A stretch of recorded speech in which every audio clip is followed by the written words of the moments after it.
হাদিস নবীর বাণী জীবন আচরণ, আল কোরআনের খোলাসা জ্ঞান, জ্ঞানের সাগর থেকে তুলে আনা জীবনের নানাবিধ সমাধান।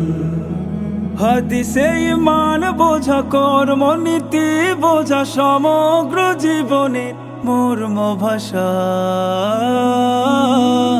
হাদিস আমার ভালোবাসা, হাদিস আমার ভালোবাসা। আসসালামু আলাইকুম ওয়া রাহমাতুল্লাহি ওয়া বারাকাতুহু। বিসমিল্লাহ ওয়ালহামদুলিল্লাহ ওয়াসসালাতু ওয়াসসালামু আলা রাসূলিল্লাহ ওয়া আলা আলিহি ওয়া সাহবিহি ওয়া মান ওয়ালাহ। দেশে ও প্রবাসে যে যেখান থেকে আমাদেরকে দেখছেন, আপনাদের সকলকে আমন্ত্রণ জানাচ্ছি হাদিসের জ্ঞান বিষয়ক reality show great wall ceramic presence হাদিস আমার ভালোবাসা সিজন 3-তে, powered by CSRM, supported by Air Asia, ওমরা পার্টনার আকিদা tours and travels, co sponsor microfiber group এবং নতুন ধরা, awarded by Amrapali fruit syrup. প্রিয় দর্শক, দেখতে দেখতে চলে এলো আমাদের সেই মাহেন্দ্রক্ষণ। আজ শুরু হচ্ছে গ্র্যান্ড ফিনালে। গ্র্যান্ড ফিনালের আমাদের এই পর্বে 4 জন প্রতিযোগী তারা রয়েছেন। শুরুতেই তাদের সাথে পরিচিত হয়ে নিচ্ছি। গ্র্যান্ড ফিনালের আজকের যৌথ পর্বে শুরুতেই রয়েছেন ভোলার বন্ধু শামীম আহমেদ। আসসালামু আলাইকুম ওয়া রাহমাতুল্লাহি ওয়া বারাকাতুহু। এরপরে আছেন ঠাকুরগাঁয়ের বন্ধু বেলাল হোসাইন। আসসালামু আলাইকুম ওয়া রাহমাতুল্লাহি ওয়া বারাকাতুহু। রয়েছেন লক্ষ্মীপুরের বন্ধু মোহাম্মদ জুনায়েদ আহমেদ। আসসালামু আলাইকুম ওয়া রাহমাতুল্লাহি ওয়া বারাকাতুহু। এবং সর্বশেষ ঢাকা দোহারের বন্ধু মোহাম্মদ ফুরকান আহমেদ। আসসালামু আলাইকুম ওয়া রাহমাতুল্লাহি ওয়া বারাকাতুহু। মুহাদ্দিস প্যানেলে রয়েছেন 2 জন বিদগ্ধ বিচারক। শুরুতেই জামিয়া শারঈয়া মালিবাগের সম্মানিত মুফতি ও মুহাদ্দিস শেখ মুফতি আব্দুস সালাম। আসসালামু আলাইকুম ওয়া রাহমাতুল্লাহি ওয়া বারাকাতুহু। আমাদের সাথে বিজ্ঞ বিচারক হিসাবে রয়েছেন ইরশাদুল উম্মাহ আল ইসলামিয়া ঢাকার সম্মানিত প্রতিষ্ঠাতা পরিচালক শেখ ওবায়দুল্লাহ আল কাফি। আসসালামু আলাইকুম ওয়া রাহমাতুল্লাহি ওয়া বারাকাতুহু। গ্র্যান্ড ফিনালের আজকের এই পর্বে মুসাইদ হিসাবে দায়িত্ব পালন করছেন আলোকিত জ্ঞানী 2018 চ্যাম্পিয়ন ডাক্তার জুবাইর আল মাহমুদ। আসসালামু আলাইকুম ওয়া রাহমাতুল্লাহি ওয়া বারাকাতুহু। যথারীতি আমাদের সাথে মুশরিফ বা তত্ত্বাবধায়ক হিসাবে আছেন ধানমন্ডি মসজিদুত তাকওয়া সোসাইটির সম্মানিত খতিব হাফেজ মুফতি সাইফুল ইসলাম হাফিজাহুল্লাহ। আসসালামু আলাইকুম ওয়া রাহমাতুল্লাহি ওয়া বারাকাতুহু। ওয়ালাইকুম আসসালাম ওয়া রাহমাতুল্লাহি ওয়া বারাকাতুহু। মুহতারাম মুশরিফ, বিজ্ঞ বিচারকদ্বয়, সম্মানিত মুসাহিদ, প্রতিযোগী বন্ধুগণ এবং দর্শক শ্রোতা, আপনাদের সবাইকে আমন্ত্রণ জানাচ্ছি আমি মোহাম্মদ লুৎফে রাব্বি। শুরুতেই হিফজুল হাদিস রাউন্ড।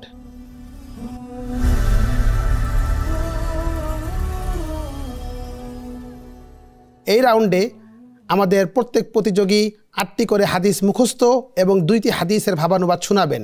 শুরুতেই ভোলার বন্ধু শামীম আহমদ। বিসমিল্লাহির রহমানির রহিম। عن معاوية رضي الله تعالى عنه قال سمعت رسول الله صلى الله عليه وسلم يقول المؤذنون أطول الناس أعناقا يوم القيامة أخرجه مسلم. وعن ابن عمر رضي الله تعالى عنهما قال قال رسول الله صلى الله عليه وسلم صلاة الجماعة تفضل صلاة الفذ ب27 درجة متفق عليه. وعن أبي موسى رضي الله تعالى عنه قال قال النبي صلى الله عليه وسلم مثل الذي يذكر ربه والذي لا يذكر ربه مثل الحي والميت متفق عليه. عن ابن عباس رضي الله تعالى عنهما قال قال رسول الله صلى الله عليه وسلم نعمتان مغبون فيهما كثير من الناس الصحة والفراغ أخرجه البخاري. وعن جابر رضي الله تعالى عنه قال قال رسول الله صلى الله عليه وسلم كل معروف صدقة متفق عليه. وعن عبد الله بن عمر رضي الله تعالى عنهما قال أخذ رسول الله صلى الله عليه وسلم بمنكبي فقال كن في الدنيا كأنك غريب أو عابر سبيل. وكان ابن عمر رضي الله تعالى عنهما يقول إذا أمسيت فلا تنتظر الصباح وإذا أصبحت فلا تنتظر المساء وخذ من صحتك لمرضك ومن حياتك لموتك أخرجه البخاري. وعن جابر رضي الله تعالى عنه قال سمعت رسول الله صلى الله عليه وسلم قبل موته ب3 أيام يقول لا يموتن أحدكم إلا وهو يحسن الظن بالله أخرجه مسلم. وعن عبد الله بن مسعود رضي الله تعالى عنه قال قال رسول الله صلى الله عليه وسلم ليس منا من ضرب الخدود وشق الجيوب ودعا بدعوى الجاهلية متفق عليه দুইটি হাদিসের ভাবানুবাদ প্রথম হাদিস আবু দারদা রাদিয়াল্লাহু তাআলা আনহু থেকে বর্ণিত তিনি বলেন রাসূলুল্লাহ সাল্লাল্লাহু আলাইহি ওয়াসাল্লাম বলেছেন কিয়ামতের দিন মিজানের পাল্লায় উত্তম চরিত্রের চেয়ে বেশি ভারী অন্য কোনো বস্তু হবে না হাদিসটি ইমাম তিরমিজি ও ইমাম আবু দাউদ রাহিমাহুমাল্লাহ বর্ণনা করেছেন দ্বিতীয় হাদিস আবু হুরায়রা রাদিয়াল্লাহু তাআলা আনহু থেকে বর্ণিত তিনি বলেন নবী করিম সাল্লাল্লাহু আলাইহি ওয়াসাল্লাম বলেছেন তোমরা অল্প হাসো কেননা বেশি হাসি হৃদয়কে মেরে ফেলে হাদিসটি ইমাম তিরমিজি ও ইমাম ইবনু মাজাহ রাহিমাহুমাল্লাহ বর্ণনা করেছেন মাশাআল্লাহ। আমাদের ভোলার বন্ধু শামীম আহমদ কেমন করলেন মন্তব্য শুনবো শেখ ওবায়দুল্লাহ আল কাফি আপনার কাছ থেকে। ধন্যবাদ আপনাকে, ধন্যবাদ আমাদের ভোলার প্রতিযোগী বন্ধু শামীম আহমদকে। খুবই চমৎকারভাবেই তিনি হাদিস মুখস্থ শোনালেন। আগের তুলনায় খুবই সুন্দর ছিল, বিশুদ্ধ ছিল, সাবলীল ছিল। তবে একটি জায়গায় তাফদুলু সলাতুল ফাজরি বলা হয়েছে, এখানে সলাতাল ফাজরি এখানে হবে মাফউল যেহেতু। অন্যদিকে গরিবুন শব্দ উচ্চারণ করতে গিয়ে গুরাবুন হয়েছে, এটা দুইবার তাকরার হয়েছে। বাকি অনুবাদ ছিল সাবলীল, প্রাঞ্জল এবং খুবই সুন্দর। আল্লাহ তাআলা যেন আপনাকে উত্তম বিনিময় দান করেন এবং হাদিসের খেদমতের জন্য যেন কবুল করেন। আপনার জন্য অনেক অনেক শুভকামনা। জাযাকাল্লাহু খায়রান। শেখ বিলাল হোসাইন ভাই আপনি এখন শুরু করবেন। বিসমিল্লাহির রহমানির রহিম। عن ابن عباس رضي الله عنهما قال سقيت النبي صلى الله عليه وسلم من زمزم فشرب وهو قائم رواه الترمذي. عن عبد الله بن زمعة رضي الله عنه قال قال رسول الله صلى الله عليه وسلم لا يجلد أحدكم امرأته جلد العبد رواه البخاري. عن ابن عمر رضي الله عنهما أنه لما طلق امرأته قال النبي صلى الله عليه وسلم لعمر مره فليراجعها متفق عليه. عن ابن عمر رضي الله عنهما قال قال رسول الله صلى الله عليه وسلم ثلاث لا ترد الوسادة الدهن واللبن رواه الترمذي. عن جابر رضي الله عنه قال قال رسول الله صلى الله عليه وسلم لا يبيتن رجل عند امرأة إلا أن يكون ناكحا أو ذا محرم رواه مسلم. عن أبي هريرة رضي الله عنه قال قال رسول الله صلى الله عليه وسلم إذا أتى أحدكم خادمه بطعامه فإن لم يجلس معه فليناوله لقمة أو لقمتين متفق عليه. عن أنس بن مالك رضي الله عنه قال كان رسول الله صلى الله عليه وسلم يعيد الكلمة ثلاثا لتعقل عنه رواه الترمذي.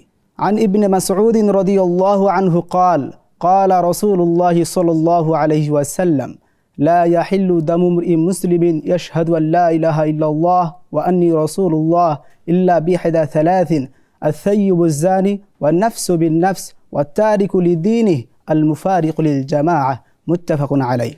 দুটি হাদিসের ভাবানুবাদ। প্রথম হাদিস উম্মু সালামা রাদিয়াল্লাহু আনহা হতে বর্ণিত তিনি বলেন রাসূলুল্লাহ সাল্লাল্লাহু আলাইহি ওয়াসাল্লাম বলেছেন আম্মারকে একটি বিদ্রোহী দল হত্যা করবে।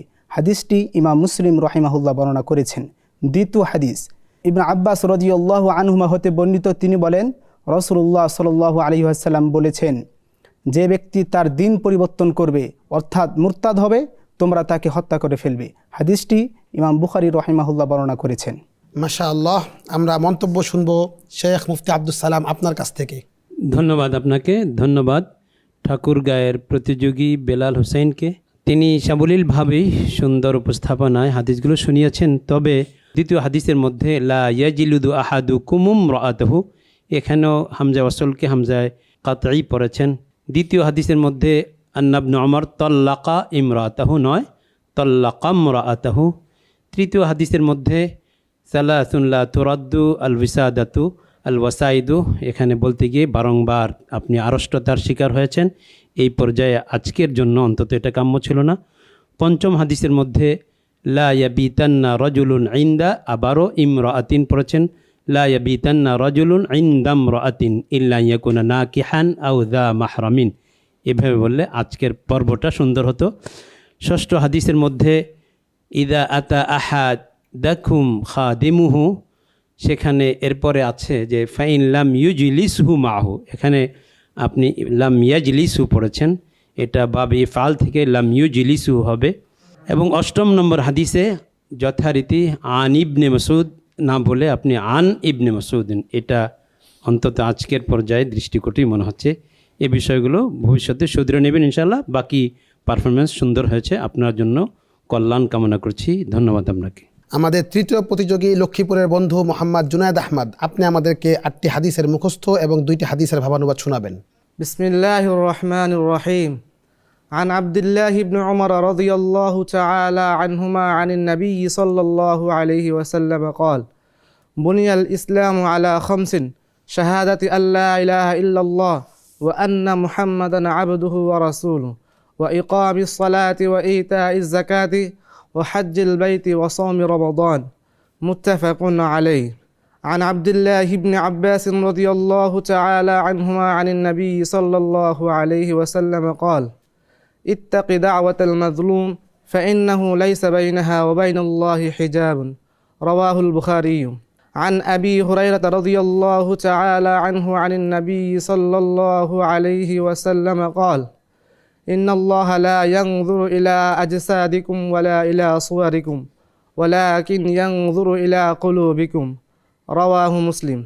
عن زيد بن ثابت رضي الله تعالى عنه عن النبي صلى الله عليه وسلم قال: نظر الله امرأ سمع منا حديثا فحفظه حتى يبلغه، فرب حامل فقه إلى من هو أفقه منه ورب حامل فقه ليس بفقيه.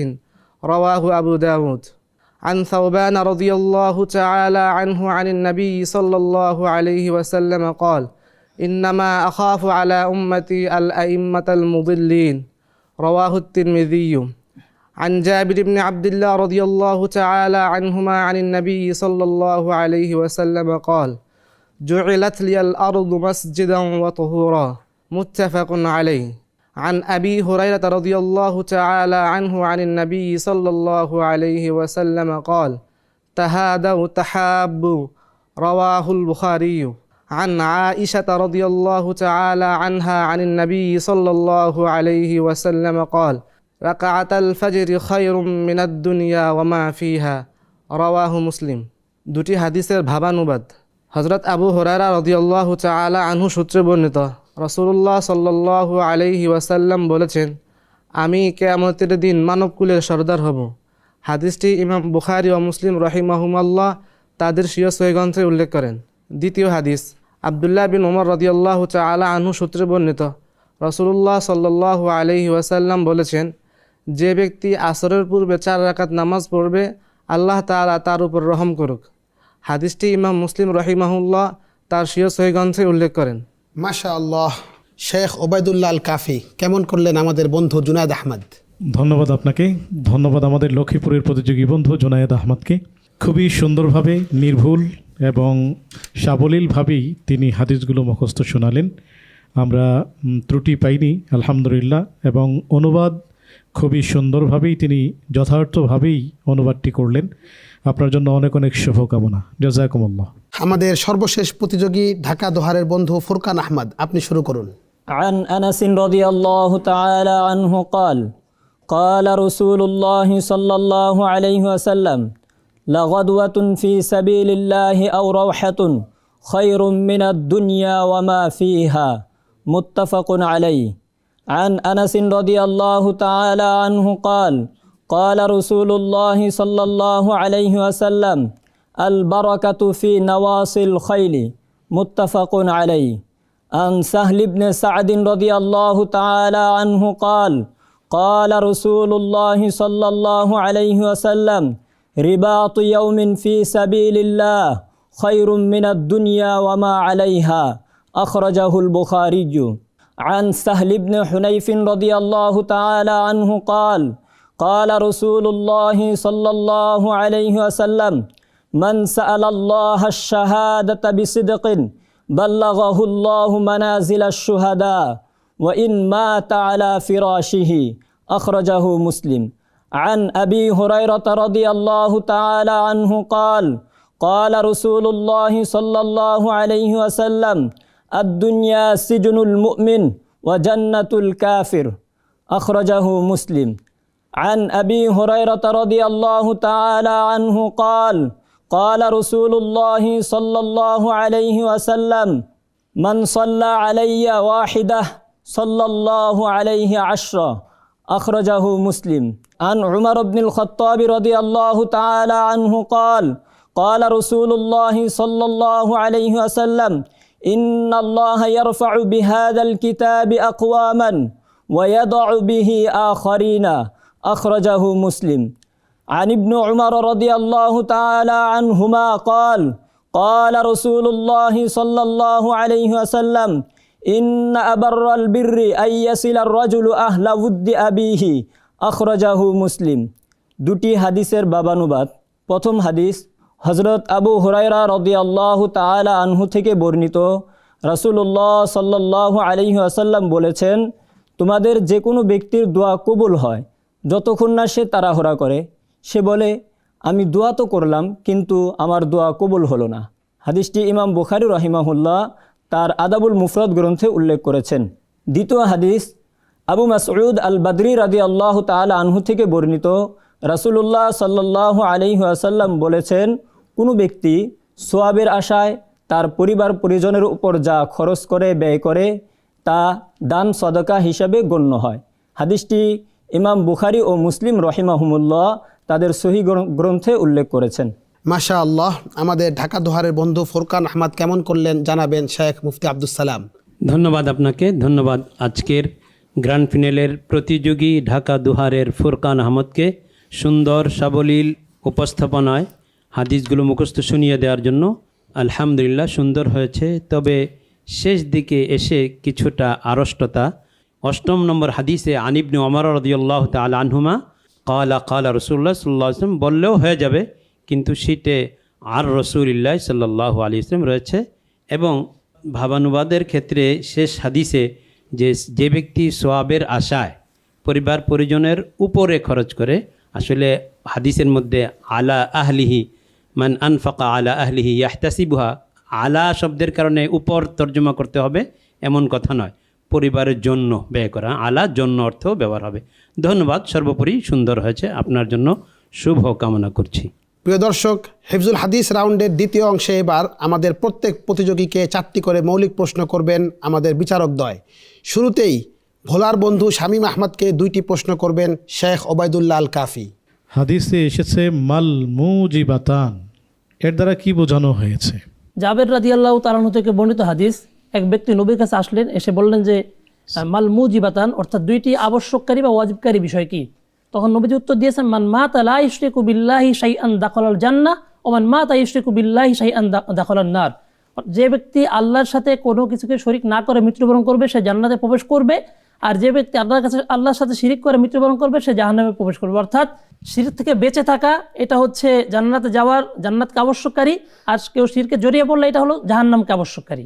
ধন্যবাদ, সঠিক উত্তর দিয়েছেন।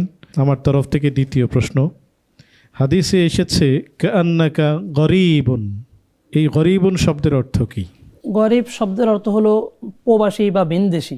কি বোঝানো হয়েছে? এখানে বোঝানো হয়েছে সাধারণত আমরা যখন প্রবাস জীবনে যাই টাকা উপার্জনের জন্য অথবা অন্য কোনো কাজকে সামনে রেখে আমরা সাধারণত প্রবাসে যাওয়া হয়। সেখানে যাওয়ার পর আমরা সেখানে কেউ স্থায়ীভাবে থাকার জন্য ব্যবস্থাপনা করি না, বরং আমরা সেখান থেকে ফিরে আসবো এই ব্যবস্থাপনা নিয়ে যাই এবং যত দ্রুত সম্ভব কাজ শেষ করে আবার চলে আসতে হয় আমাদেরকে। ঠিক দুনিয়াটা হলো আমাদের জন্য একটা প্রবাস জীবন, এই দুনিয়ার জীবন ছেড়ে আমাদেরকে পরকালীন স্থায়ী জীবনে পাড়ি দিতে হবে। ধন্যবাদ আপনাকে, খুবই চমৎকারভাবে বললেন। পৃথিবীটা আসলে আমাদের জন্য স্থায়ী কোনো ঠিকানা নয়, আমাদের স্থায়ী ঠিকানা হলো জান্নাহ। ছিলাম জান্নাতে, আবারও ফিরে যাব জান্নাতে। দুনিয়াতে আল্লাহ রাব্বুল আলামিনের বিধানগুলো মেনে চলে সুন্দরভাবে চলার তৌফিক দান করুন। শুকরান আপনাকে। পরবর্তী 2টি প্রশ্ন করবেন শেখ মুফতি আব্দুস সালাম। ধন্যবাদ ভোলার প্রতিযোগী শামীম আহমদকে। আপনার জন্য আমার প্রথম প্রশ্ন হচ্ছে, রসুল আকরাম সাল্লাল্লাহু আলাইহি ওয়াসাল্লাম ফরজ নামাজের সালাম ফেরানোর পরে সুন্নাহ পড়তে বা অন্য কোনো আমল করতে কতটা বিলম্ব করতেন? আম্মা জান আয়েশা সিদ্দিকা রাদিয়াল্লাহু তাআলা আনহা থেকে বর্ণিত, তিনি বলেন যে রাসূলুল্লাহ সাল্লাল্লাহু আলাইহি ওয়াসাল্লাম যখন নামাজের সালাম ফিরাতেন তখন তিনি আল্লাহুম্মা আনতাস সালাম ওয়া মিনকাস সালাম তাবারাকতা ইয়া যাল জালালি ওয়াল ইকরাম এটা পাঠ করা পর্যন্ত তিনি বসে থাকতেন। অর্থাৎ এরপর আর বিলম্ব করতেন না। ধন্যবাদ, আপনার উত্তর সঠিক হয়েছে।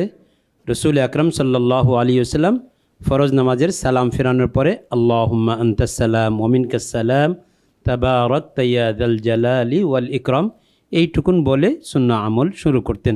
এর আবার কেউ কেউ এক্ষেত্রে আল্লাহুম্মা আনতাস সালাম ওয়া মিনকাস সালাম হাইয়িনা রব্বানা বিসসালাম ইত্যাকার অংশ হাদিসের মধ্যে প্রবিষ্ট করা, এটা মুদরাজ মিনার রুয়াত আও মিনহুম, এটা উচিত নয়। যেইটুকুন হাদিসের মধ্যে আছে ওইটুকুন অংশ হাদিস মনে করা আমল করাই উচিত। ধন্যবাদ আপনাকে। আপনার জন্য দ্বিতীয় প্রশ্ন হচ্ছে, রসুল আকরম সাল্লাল্লাহু আলাইহি ওয়াসাল্লাম মৃত্যু সজ্জায় ইয়াহুদ এবং নাসারাদের জন্য কি বদদুয়া করে গিয়েছিলেন, সেই হাদিসটা টেক্সটটাও বলবেন।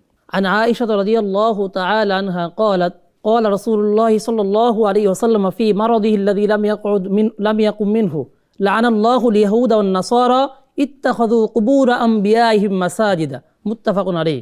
যেখানে আম্মাজান আয়েশা সিদ্দিকা রাদিয়াল্লাহু তাআলা আনহা থেকে বর্ণিত, তিনি বলেন রাসূলুল্লাহ সাল্লাল্লাহু আলাইহি ওয়াসাল্লাম মৃত্যুসজ্জায় শায়িত অবস্থায় ইহুদি নাসারাদেরকে লানত করেছেন। যিনি বলেছেন লানাল্লাহুল ইয়াহুদ ওয়ান নাসারা, আল্লাহ ইহুদি এবং নাসারাদের প্রতি অভিসম্পাত করুক, লানত করুক, কারণ তারা ইত্তাখাযু কুবুর আম্বিয়াহিম মাসাজিদা, তারা তাদের নবীদের কবরসমূহকে সিজদার জায়গা বানিয়ে নিয়েছিল, সেগুলোকে সিজদা করত। ধন্যবাদ, আপনার উত্তর সঠিক হয়েছে। আপনার জন্য শুভকামনা রইল। আমাদের পরবর্তী প্রতিযোগী ঠাকুরগাঁয়ের বন্ধু বেলাল হোসেনকে প্রথম দুইটি প্রশ্ন করবেন শেখ ওবায়দুল্লাহ আল কাফি। ধন্যবাদ আপনাকে। আমাদের ঠাকুরগাঁয়ের বন্ধু বেলাল হোসাইনের জন্য আমার তরফ থেকে প্রথম প্রশ্ন, নবীজি সাল্লাল্লাহু আলাইহি ওয়াসাল্লাম তিনটি জিনিস কখনোই ফিরিয়ে দিতেন না, সেই তিনটি জিনিস কি আরবি সহ বলবেন। عن ابن عمر رضي الله عنهما قال قال رسول الله صلى الله عليه وسلم ثلاث لا ترد الوسائد والدهن واللبن। রাসূলুল্লাহ সাল্লাল্লাহু আলাইহি ওয়াসাল্লাম বলেছেন তিনটি জিনিস কেউ চাইতে আসলে ফেরত দিবে না। একটা হচ্ছে বালিশ, দ্বিতীয় হচ্ছে তেল, তৃতীয় হচ্ছে দুধ। তার অর্থ হলো যদি কেউ এগুলো হাদিয়া করে কখনোই না বলতে নেই। আল্লাহ রাব্বুল আলামিন আমাদেরকে বোঝার তৌফিক দান করুন। সঠিক উত্তর। আমার তরফ থেকে দ্বিতীয় প্রশ্ন, হাদিসে এসেছে আস-সাইয়্যিবুজ জানি ওয়ান নাফসু বিন নাফস ওয়াত তারিকু লিদীনিহি আল মুফারিকু লিল জামাআহ, কি বোঝানো হয়েছে? এই হাদিস থেকে বোঝানো হয়েছে যে কোনো ব্যক্তিকে হত্যা করা যাবে না। ইসলাম একটি ন্যায় ইনসাফ প্রতিষ্ঠা করে রেখেছে, যেখানে কারো প্রতি জুলুম অবিচার অন্যায় করা হবে না, প্রত্যেকের প্রতি এখানে ইনসাফ করা হবে। তবে কেউ যদি অন্যায় করে তাহলে তাকে ছাড় দেওয়া হবে না ইসলামের দৃষ্টিকোণ থেকে। এ কারণে ইসলাম একটি মূলনীতি নির্ধারণ করে দিয়েছে, কাউকে হত্যা করতে হলে তার মাঝে তিনটি যদি কারণ থাকে, অপরাধ থাকে, মহা অপরাধ, তাহলে সেগুলোর কারণে তাকে হত্যা করা হবে। এখানে রাসূলুল্লাহ সাল্লাম সে হাদিসে তিনটি বিষয় উল্লেখ করেছেন, যে আস-সাইয়্যিবুজ জানি বৃদ্ধ জেনাকারী, ওয়ান নাফসু বিন নাফস যে মানুষকে হত্যা করবে তার কারণে তাকেও হত্যা করা হবে। এরপরে বলেছেন ওয়াত তারিকু লিদ্দীনি, অর্থাৎ যে ইসলাম ত্যাগ করবে অর্থাৎ মুরতাদ হয়ে যাবে। সঠিক উত্তর। তবে আস-সাইয়্যিবুজ জানি আপনি বলেছেন বৃদ্ধ, বিষয়টি বৃদ্ধ নয়, বিবাহিত। বিবাহিত নারী অথবা পুরুষ যদি জিনা করে তাহলে পৃথিবীতে থাকার তার যে অনুমোদন আল্লাহর তরফ থেকে সেটি রহিত হয়ে যায়, সে আর পৃথিবীতে থাকার বৈধতা রাখে না। এজন্য আল্লাহ রাব্বুল আলামিন যেন এই জাতীয় গর্হিত কাজ থেকে আমাদেরকে বিরত থাকার তৌফিক দান করেন। অনেক অনেক শুকরিয়া, আপনার জন্য শুভকামনা। পরবর্তী দুইটি প্রশ্ন করবেন শেখ মুফতি আব্দুস সালাম। ধন্যবাদ আপনাকে। ধন্যবাদ ঠাকুরগাঁয়ের প্রতিযোগী বেলাল হোসেনকে। আজকের গ্র্যান্ড ফিনালে আপনার জন্য আমার প্রথম প্রশ্ন হচ্ছে, রাসূলুল্লাহ সাল্লাল্লাহু আলাইহি ওয়াসাল্লাম রাত্রিকালে গল্প গুজব করে কাটাতে নিষেধ করেছেন এবং সকালবেলায় ভোরবেলায় আমল করতে বলেছেন। ভোরবেলায় উম্মতের জন্য নবীজি সাল্লাল্লাহু আলাইহি ওয়াসাল্লাম কি দোয়াটি করেছেন সেই দোয়াটি আপনি বলবেন। عن صخر القامدي رضي الله عنه قال قال رسول الله صلى الله عليه وسلم اللهم بارك لأمتي في بكورها। হাদিসের অনুবাদ হচ্ছে রাসূলুল্লাহ সাল্লাল্লাহু আলাইহি ওয়াসাল্লাম আল্লাহর কাছে দোয়া করেছিলেন, হে আল্লাহ আপনি আমার উম্মতের মাঝে সকালের সময়টিতে বরকত দান করুন। ধন্যবাদ, আপনার উত্তর সঠিক হয়েছে। আপনার জন্য দ্বিতীয় প্রশ্ন হচ্ছে, আমি হাদিস বলছি, এই হাদিসের অর্থ বলবেন এবং রাবিকে তা বলবেন। আন ফুলানিন রাদিয়াল্লাহু তাআলা আনহু قال قال رسول الله صلى الله عليه وسلم لا يبيع حاضر لباد। হাদিসটির বর্ণনাকারী হচ্ছে বিখ্যাত সাহাবী জাবের রাদিয়াল্লাহু তাআলা আনহু। হাদিসটি তিরমিজিতে এসেছে। হাদিসটির সরল অনুবাদ হলো, কোনো শহরের ব্যক্তি গ্রাম্য ব্যক্তিকে ক্রয় বিক্রয় করে দিবে না। এরপরে বলা হয়েছে দাউন নাসা ইয়ারযুকুল্লাহু বা'দাহুম বিবাদ, যে মানুষকে ছেড়ে দাও, তারা একে উপরের মাধ্যমে তারা জীবিকা অর্জন করে থাকে। লা ইয়াবিউ হাদিরুন লিবাদিন, স্পষ্ট করে অর্থটা বলেন। লা ইয়াবিউ মানে ক্রয় বিক্রয় করে দেওয়া, হাদিরুন মানে যে উপস্থিত থাকে অর্থাৎ শহরের ব্যক্তি, লিবাদিন বাদিন হচ্ছে এখানে গ্রাম্য ব্যক্তিকে, যে ব্যক্তি গ্রাম থেকে এসেছে এবং শহরের যে ব্যক্তি রয়েছে, এখন এখানে থাকতে পারে যে শহরের ব্যক্তি ও ব্যক্তিকে মানে ধোঁকা দিতে পারে আর কি, এই জন্য হাদিসে এটা এরকমভাবে নিষেধ করা হয়েছে আর কি। আসলে এই হাদিসের মধ্যে দুটি জিনিসকে নিষেধ করা হয়েছে। একটা হলো লা ইয়াবিউ হাদিরুন লিবাদিন, লামের অর্থ হলো তাওকিলান আনিল বাদি, অর্থাৎ গ্রাম্য ব্যক্তি যদি শহরে বন্ধুর কাছে কোনো জিনিস নিয়ে আসে তখন শহরে বন্ধু গ্রাম্য ব্যক্তির পক্ষ হয়ে বিক্রি করে দিবে না এবং শহরবাসীদের কাছে উচ্চ মূল্যে বিক্রি করবে না, এতে শহরবাসীরা কষ্টের মধ্যে পড়ে যাবে, এটা নিষেধ করে দেওয়া হয়েছে। আরেকটা হলো যে লা ইয়াবিউ হাদিরুন লিবাদিন, অর্থাৎ এখানে লামের অর্থ হবে মিন, শহুরে ব্যক্তি ব্যবসায়ী যিনি, তিনি গ্রাম্য ক্রেতার কাছে বিক্রি করবেন না, বরং তাকে শহরের ভাবসাব বুঝতে দিবেন। শহরে 100 টাকার জিনিস 1000 টাকা হাঁকিয়ে বিক্রয় করা হয়, এটা গ্রাম্য ব্যক্তি জানেন না, এজন্য তিনি এক্ষেত্রে অনেক বেশি প্রতারিত হতে পারেন। রাসূল সাল্লাল্লাহু আলাইহি ওয়াসাল্লাম রাহমাতুল্লিল আলামিন তিনি উম্মতকে প্রতারণা করতে নিষেধ করেছেন, সেই ধারাবাহিকতায় এই কাজটাও নিষেধ করে দিয়েছেন। তাহলে এখানে দুইটা জিনিস, যে গ্রাম্য ব্যক্তির পক্ষ হয়ে শহুরে ব্যক্তি বিক্রয় করবে না, কিংবা শহুরে ব্যক্তি গ্রাম্য ব্যক্তির কাছে সরাসরি তাকে বাজারের ভাব বোঝার আগে বিক্রি করবে না। ধন্যবাদ আপনাকে, আপনার উত্তরটি আংশিক সঠিক হয়েছে। আমাদের লক্ষ্মীপুরের বন্ধু জুনায়েদ আহমদকে এবার দুটি প্রশ্ন করবেন শেখ ওবায়দুল্লাহ আল কাফি। ধন্যবাদ আপনাকে, ধন্যবাদ আমাদের প্রতিযোগী বন্ধু জুনায়েদ আহমদকে। হাদিসে এসেছে রব্বা হামিলি ফিকহিন ইলা মান হুয়া আফকাহু, এখানে কি বোঝানো হয়েছে? এই হাদিসের মধ্যে বোঝানো হয়েছে যে আল্লাহ রাসূল সাল্লাল্লাহু আলাইহি ওয়াসাল্লাম বলেছেন যে আমার পক্ষ থেকে তো তোমরা হাদিস শোনো, তাহলে তোমরা অপরের কাছে পৌঁছে দাও। এখন অপরের কাছে যে পৌঁছাবে সে তার কাছে পৌঁছাবে, সে হয়তো হাদিস সম্পর্কে আরও বেশি অবগত হবে, এটা বোঝানো হয়েছে আর কি। সঠিক উত্তর। আরও সুন্দর হতো যদি বলতেন যে সবার মেধা এক নয়, যিনি শুনেছেন তার মেধা বুদ্ধিমত্তা বোধশক্তি একটু কম, কিন্তু তিনি যখন অন্যের কাছে বলছেন তিনি তার চেয়েও আরও বুদ্ধিমান বিচক্ষণ, তিনি সেখান থেকে আরও অনেক সুন্দর সুন্দর বিষয় বের করে নিতে পারেন, এমন আছে। এই কারণে নবীজি সাল্লাল্লাহু আলাইহি ওয়াসাল্লাম বলেছেন যে আমার কাছ থেকে শুনলে তোমরা পৌঁছে দাও, তো তোমরা যা বুঝেছো তার চেয়েও আরও বিচক্ষণ ব্যক্তি পাবে যারা আরও ভালো বুঝবে এবং মানুষের কাছে সঠিক দিনটাকে ছড়িয়ে দিবে। জাযাকুমুল্লাহ। আপনার জন্য আমার তরফ থেকে দ্বিতীয় প্রশ্ন। নবীজি সাল্লাল্লাহু আলাইহি ওয়াসাল্লাম বলেছেন মান তাশাব্বাহা বিকওমিন ফাহুয়া মিনহুম, কি বোঝানো হয়েছে? এখানে বোঝানো হয়েছে যে কাফের মুশরিকদের যেগুলা রীতিনীতি, কাফের মুশরিকদের সাথে যেগুলা বিশেষত ইসলামের সাথে সংঘর্ষ, ওই ক্ষেত্রে যদি কাফের মুশরিকদের অনুসরণ করে তাহলে সেই ব্যক্তি কাফের মুশরিকদের অন্তর্ভুক্ত হয়ে যাবে। সঠিক উত্তর। আরও সুন্দর হতো যদি বলতেন ভিন্ন ধর্মাবলম্বী যারা, তাদের কৃষ্টি কালচার, তাদের তাহজিব তামাদ্দুন, তাদের যে লাইফ স্টাইল, সেগুলো যদি আমরা মুমিন মুসলমান অনুসরণ করি তাহলে এগুলো আমাদের জন্য বৈধ নয়। আল্লাহ তাআলা যেন আমাদেরকে পরহেজ করার তৌফিক দান করেন। আপনার জন্য শুভকামনা সঠিক উত্তর দেওয়ার জন্য। পরবর্তী দুইটি প্রশ্ন করবেন শেখ মুফতি আব্দুস সালাম। প্রতিযোগী জুনায়েদ আহমদকে আপনার জন্য আমার প্রথম প্রশ্ন, আমরা যে সালাত আদায় করি সেখানে তাশাহুদ পড়ি, এরপরে দুরুদ শরীফ পড়ি, দুরুদের পরে দোয়ায়ে মাসুরা পড়ি, দোয়ায়ে মাসুরা আল্লাহুম্মা ইন্নী যালামতু নাফসি, এটা পড়ে থাকি। এই দোয়াটা রাসূল সাল্লাল্লাহু আলাইহি ওয়াসাল্লাম থেকে কে শিখেছিলেন প্রথমে এবং কার মাধ্যমে এটা আমাদের সালাতে অংশ হয়েছে? আবু বকর সিদ্দিক রাদিয়াল্লাহু তাআলা আনহু। যদি হাদিসটি বলতেন। عن أبي بكر الصديق رضي الله تعالى عنه أنه قال لرسول الله صلى الله عليه وسلم علمني دعاء أدعو به في صلاتي قال قل اللهم إني ظلمت نفسي ظلما كثيرا ولا يغفر الذنوب إلا أنت فاغفر لي مغفرة من عندك وارحمني إنك أنت الغفور الرحيم। মোটামুটিভাবে আমরা সকলেই এই দোয়া পড়ে থাকি দোয়া মাসুরা হিসেবে, কিন্তু কেউ যদি হাদিসে বর্ণিত অন্য দোয়া বা কোরআনে বর্ণিত অন্য কোনো দোয়া, রব্বানা ভিত্তিক 40 রব্বানার দোয়া আছে, এগুলো পড়ে নেয় তাহলে তার সালাত আদায় সহি হবে কিনা আপনি যদি বলবেন। হবে। ধন্যবাদ আপনাকে, আপনার উত্তর সঠিক হয়েছে। আপনার জন্য আমার দ্বিতীয় প্রশ্ন হচ্ছে, আপনি বলবেন কেউ যদি কোনো ভালো কাজের প্রচলন দেয় তাহলে নবীজি সাল্লাল্লাহু আলাইহি ওয়াসাল্লাম সেটার জন্য কি পুরস্কারের কথা বলেছেন এবং মন্দ কাজের প্রচলন দিলে পরে কি তার জন্য ক্ষতিকর বিষয় রয়েছে, এবং এই যে হাদিসটা আছে সেই হাদিসের শানে বুরুদ যদি বলতেন।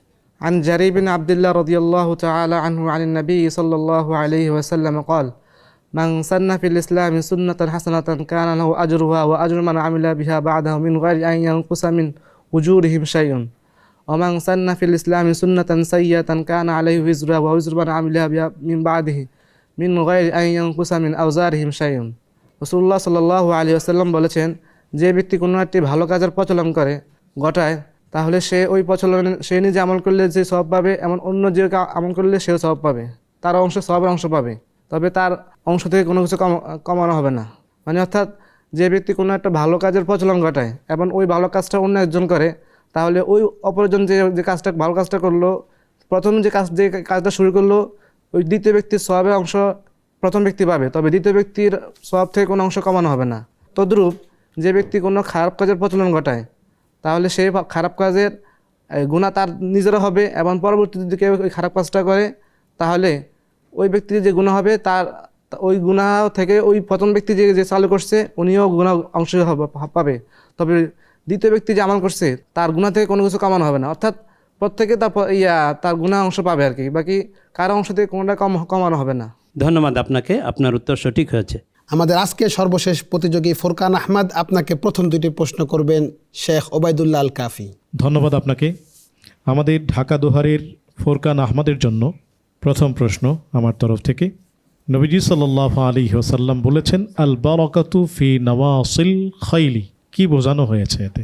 হযরত আনাস রাদিয়াল্লাহু তাআলা আনহু থেকে বর্ণিত, রাসূলুল্লাহ সাল্লাল্লাহু আলাইহি ওয়াসাল্লাম বলেছেন যে ঘোড়ার কপালে বরকত রয়েছে। এখানে ঘোড়ার কপাল বলে মানে বোঝানো হয়েছে যে পুরো ঘোড়ার মধ্যে, ঘোড়া যেহেতু এটি যুদ্ধের জেহাদের বাহন ছিল, প্রাচীনকালে ঘোড়া জেহাদের জন্য খুব বেশি ব্যবহার হতো, আর জেহাদের মাধ্যমে আল্লাহ তাআলা মুসলমানদেরকে বিজয় দেন এবং আল্লাহ তাআলা ইসলামের মর্যাদাকে বৃদ্ধি করেন, কাফেরদের উপর ইসলাম প্রতিষ্ঠিত হয় এজন্য, এবং গনিমত লাভ হয়। এই জন্য এই সমস্ত বিষয়ের দিকে লক্ষ্য করে বলা হয়েছে যে ঘোড়ার কপালে বরকত রয়েছে। যেহেতু ঘোড়া এটা গনিমত লাভের মাধ্যম, ইসলাম প্রভাবশালী হওয়া, মর্যাদাপূর্ণ হওয়া, অন্য ধর্মের উপর বিজয় লাভ করার মাধ্যম, এজন্য বলা হয়েছে ঘোড়ার কপালে বরকত রয়েছে। সঠিক উত্তর। আল্লাহ রাব্বুল আলামিন যেন আমাদেরকে বোঝার তৌফিক দান করেন। আপনার জন্য দ্বিতীয় প্রশ্ন, আমিয়তিল আদা আন তরিকিন নাস, হাদিসে কি বোঝানো হয়েছে?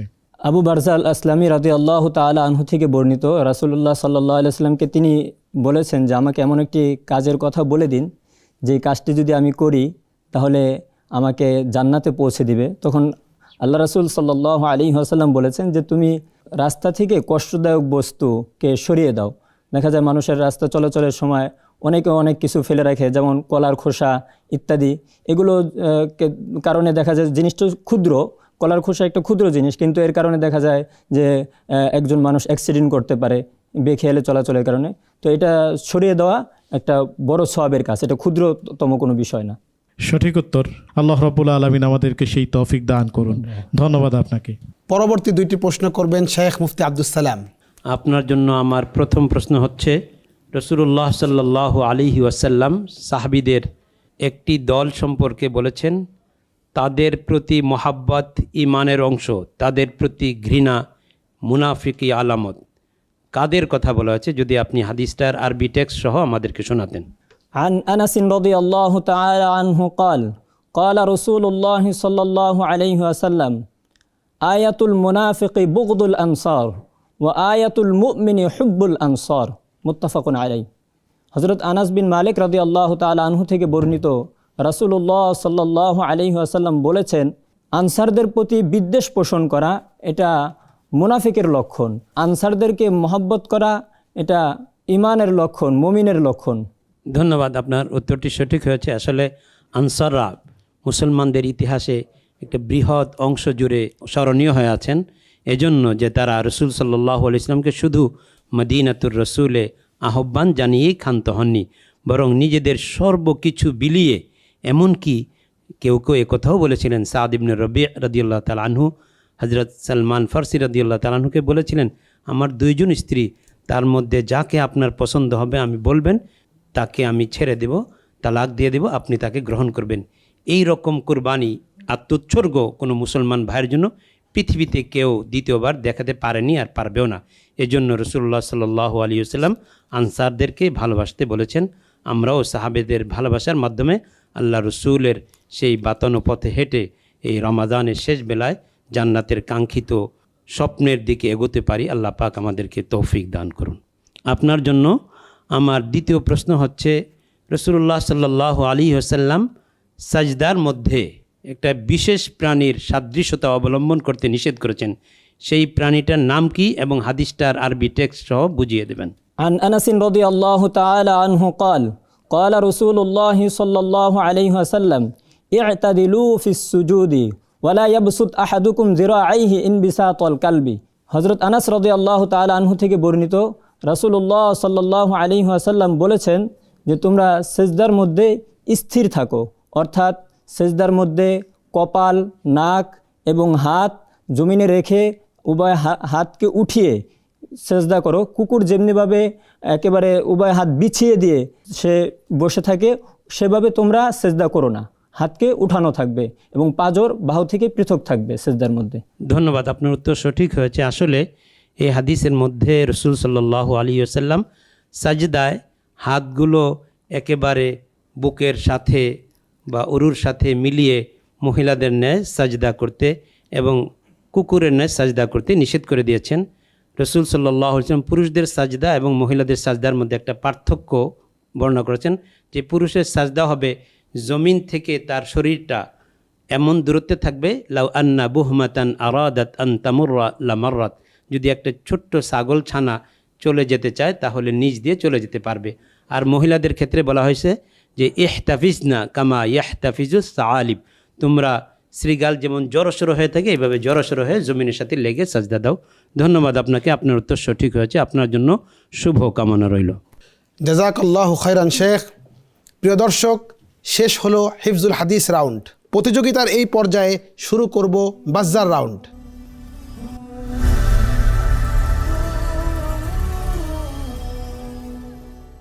বাজ্জার রাউন্ডে আমি আমার প্রতিযোগী বন্ধুদেরকে 5টি প্রশ্ন করব। যিনি প্রথমে বাজ্জার প্রেস করবেন তিনি উত্তর দেওয়ার সুযোগ পাবেন। তার উত্তরটি সঠিক হলে তিনি পাবেন 3 নাম্বার, ভুল হলে 3 নাম্বার কাটা যাবে। তিনি উত্তর দেওয়ার পরে বাকি 3 জন প্রতিযোগী চ্যালেঞ্জ করার সুযোগ পাবেন। যিনি চ্যালেঞ্জ করবেন তার উত্তরটি যদি সঠিক হয় তিনি পাবেন 6 নাম্বার, আর ভুল হলে তার মূল প্রাপ্ত নাম্বার থেকে 6 নম্বর মাইনাস হয়ে যাবে। আপনারা বিষয়টি বুঝতে পেরেছেন? আজকে আমরা আছি ফাইনাল রাউন্ডের সর্বশেষ পর্বে, অতএব খুবই সতর্কতার সাথে বাজ্জার প্রেস করতে হবে ইনশাআল্লাহ। তো শুরু করছি বাজ্জার রাউন্ড। প্রথম প্রশ্ন, আল্লাহুম্মা হাওয়ালাইনা ওয়ালা আলাইনা দোয়ার অর্থ কী? আমরা দেখতে পাচ্ছি ঠাকুরগাঁয়ের বন্ধু বেলাল হোসাইন বাজ্জার প্রেস করেছেন, আপনি উত্তরটি বলবেন। রাসূলুল্লাহ সাল্লাল্লাহু আলাইহি ওয়াসাল্লাম বলেছেন, দোয়া করেছেন, হে আল্লাহ সে মেঘকে আমাদের উপরে এখন বর্ষণ করে না, তা আমাদের দূরবর্তী নিয়ে যান। কেউ চ্যালেঞ্জ গ্রহণ করবেন? আমরা দেখতে পাচ্ছি ভোলার বন্ধু শামীম আহমদ, আপনি বাজ্জার প্রেস করেছেন, আপনি উত্তরটি বলুন। আল্লাহুম্মা হাওয়া আলাইনা, হে আল্লাহ আমাদের আশেপাশে বৃষ্টি বর্ষণ করুন, ওয়ালা আলাইনা আমাদের উপর আর নয়। শামীম আহমদ ভাই, আপনি চ্যালেঞ্জ গ্রহণ করে যে উত্তরটি দিয়েছেন আমরা দেখতে পাচ্ছি আপনার উত্তরটি সঠিক উত্তর। এই দোয়ার অর্থ হচ্ছে, হে আল্লাহ বৃষ্টি আমাদের চারপাশে উপকারী হিসাবে বর্ষণ করুন, আমাদের উপর ক্ষতিকারক বা ধ্বংসকারী হিসাবে নয়। এবং বেলাল হোসেন ভাই, আপনি যে উত্তরটি দিয়েছেন আপনার উত্তরটি সঠিক হয়নি। দ্বিতীয় প্রশ্ন, ইমাম বুখারী রহমতুল্লাহ আলাইহির হস্তলিখিত মূল পাণ্ডুলিপি আর তারিখুল কাবির গ্রন্থটি ভারতের প্রখ্যাত কোন আলেমের ব্যক্তিগত গ্রন্থাগারে সংরক্ষিত আছে? কেউ বাজ্জার প্রেস করলেন না, উত্তরটি হচ্ছে মাওলানা শামসুল হক আজিমাবাদী রহমতুল্লাহ আলাইহির গ্রন্থাগারে। উনি ইন্তেকাল করেছেন 1329 হিজরি 1911 খ্রিস্টাব্দে। তৃতীয় প্রশ্ন, রাসূলুল্লাহ সাল্লাল্লাহু আলাইহি ওয়াসাল্লাম ঘরে কি ঝুলিয়ে রাখতে বলেছেন? বেলাল হোসেন ভাই, আপনি বাজ্জার প্রেস করেছেন, আপনি উত্তরটি দিবেন। চাবুক আর সাউথ। কেউ চ্যালেঞ্জ নেবেন? কেউ চ্যালেঞ্জ নিলেন না। বেলাল ভাই, আপনার উত্তরটি সঠিক হয়েছে। চতুর্থ প্রশ্ন, রাসূলুল্লাহ সাল্লাল্লাহু আলাইহি ওয়াসাল্লাম কাকে তাবুবাসীদের নেতা বলে অভিহিত করেছেন? আমরা দেখতে পাচ্ছি ভোলার বন্ধু শামীম আহমদ, আপনি বাজ্জার প্রেস করেছেন, উত্তরটি বলুন। কায়েস ইবনে আসেম। কেউ চ্যালেঞ্জ নেবেন? কেউ চ্যালেঞ্জ নিলেন না। শামীম আহমদ ভাই, আপনার উত্তরটি সঠিক উত্তর কায়েস ইবনে আসিম আস-সাদি রাদিয়াল্লাহু আনহু। সর্বশেষ প্রশ্ন, যে ব্যক্তি কোনো জিনিস না পেয়েও তা পাওয়ার ভান করে সে কার মতো? আমরা দেখতে পাচ্ছি লক্ষ্মীপুরের বন্ধু মোহাম্মদ জুনায়েদ আহমদ, আপনি বাজদার প্রেস করেছেন, আপনি উত্তরটি বলবেন। হাদিসে এসেছে ওমান তাহাল্লা বিমা লাম ইউতা ফাকান্নামা লাবিসা সাওবাই জুরিন, সেজন্য মিথ্যা দুটি কাপড় পরলো। কেউ চ্যালেঞ্জ করবেন? কেউ চ্যালেঞ্জ করলেন না। আমরা দেখতে পাচ্ছি জুনায়েদ আহমদ, আপনি যে উত্তরটি দিয়েছেন আপনার উত্তরটি সঠিক উত্তর, অর্থাৎ মিথ্যার দুটি পোশাক পরিধানকারীর মতো। প্রিয় দর্শক, শেষ করলাম বাজদার রাউন্ড, যাচ্ছি আমাদের পরবর্তী ধাপ বিষয়ভিত্তিক আলোচনা ধাপে।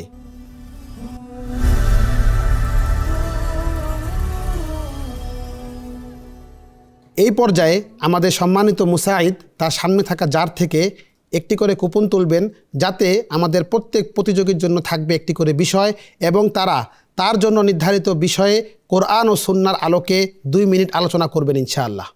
ডাক্তার জুবাইর আল মাহমুদ, আপনি শুরু করুন। জাযাকাল্লাহ খাইরান। আমাদের প্রথম যে প্রতিযোগী ভাই আছেন শামীম আহমদ ভোলা, ওনার জন্য আমি আলোচনার টপিক তুলছি।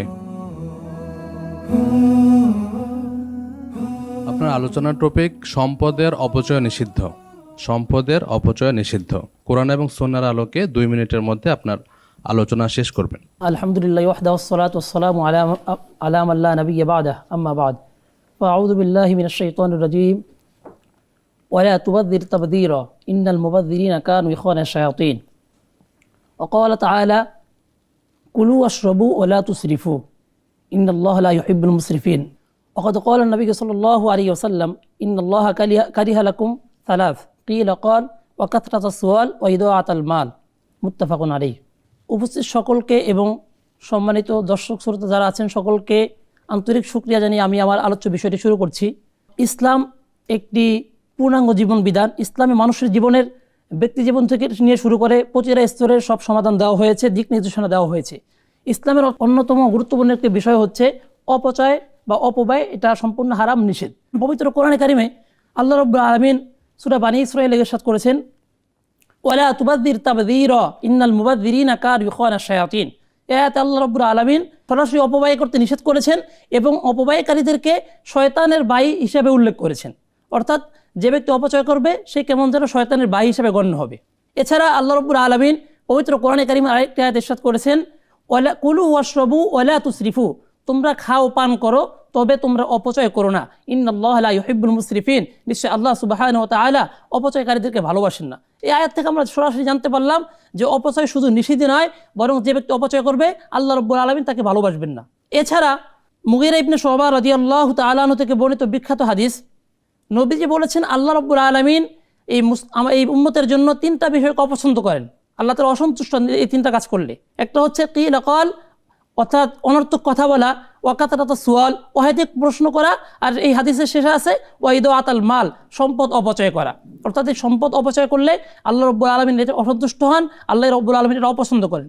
এজন্য অসংখ্য ধন্যবাদ আপনাকে। আপনার জন্য নির্ধারিত সময় শেষ। সুন্দর আলোচনা করেছেন। তবে কোরআনের যে আয়াতটি বলেছেন আপনি, সূরা আরাফের আয়াতটি হবে ইন্নাহু লা ইউহিব্বুল মুসরিফিন। আপনি ইন্নাল্লাহ বলেছেন, এই অংশটুকু ভুল হয়েছে। আর সম্পদের অপচয় এই বিষয়টাকে এমফেসিস দিয়ে আরেকটু আলোচনা করতে পারলে আরও সুন্দর হতো। অসংখ্য ধন্যবাদ আপনাকে। আমাদের পরের ভাই ঠাকুরগাঁওয়ের বেলাল হোসেন, আপনার জন্য আলোচনার টপিক তুলছি। অতীব গুরুত্বপূর্ণ একটি টপিক। আপনার আলোচনার বিষয় যেটি এসেছে তা হলো বড়দের প্রতি সম্মান এবং ছোটদের প্রতি স্নেহ। عن أنس بن مالك رضي الله عنه قال قال رسول الله صلى الله عليه وسلم ليس منا من لم يرحم صغيرنا ويوقر كبيرنا।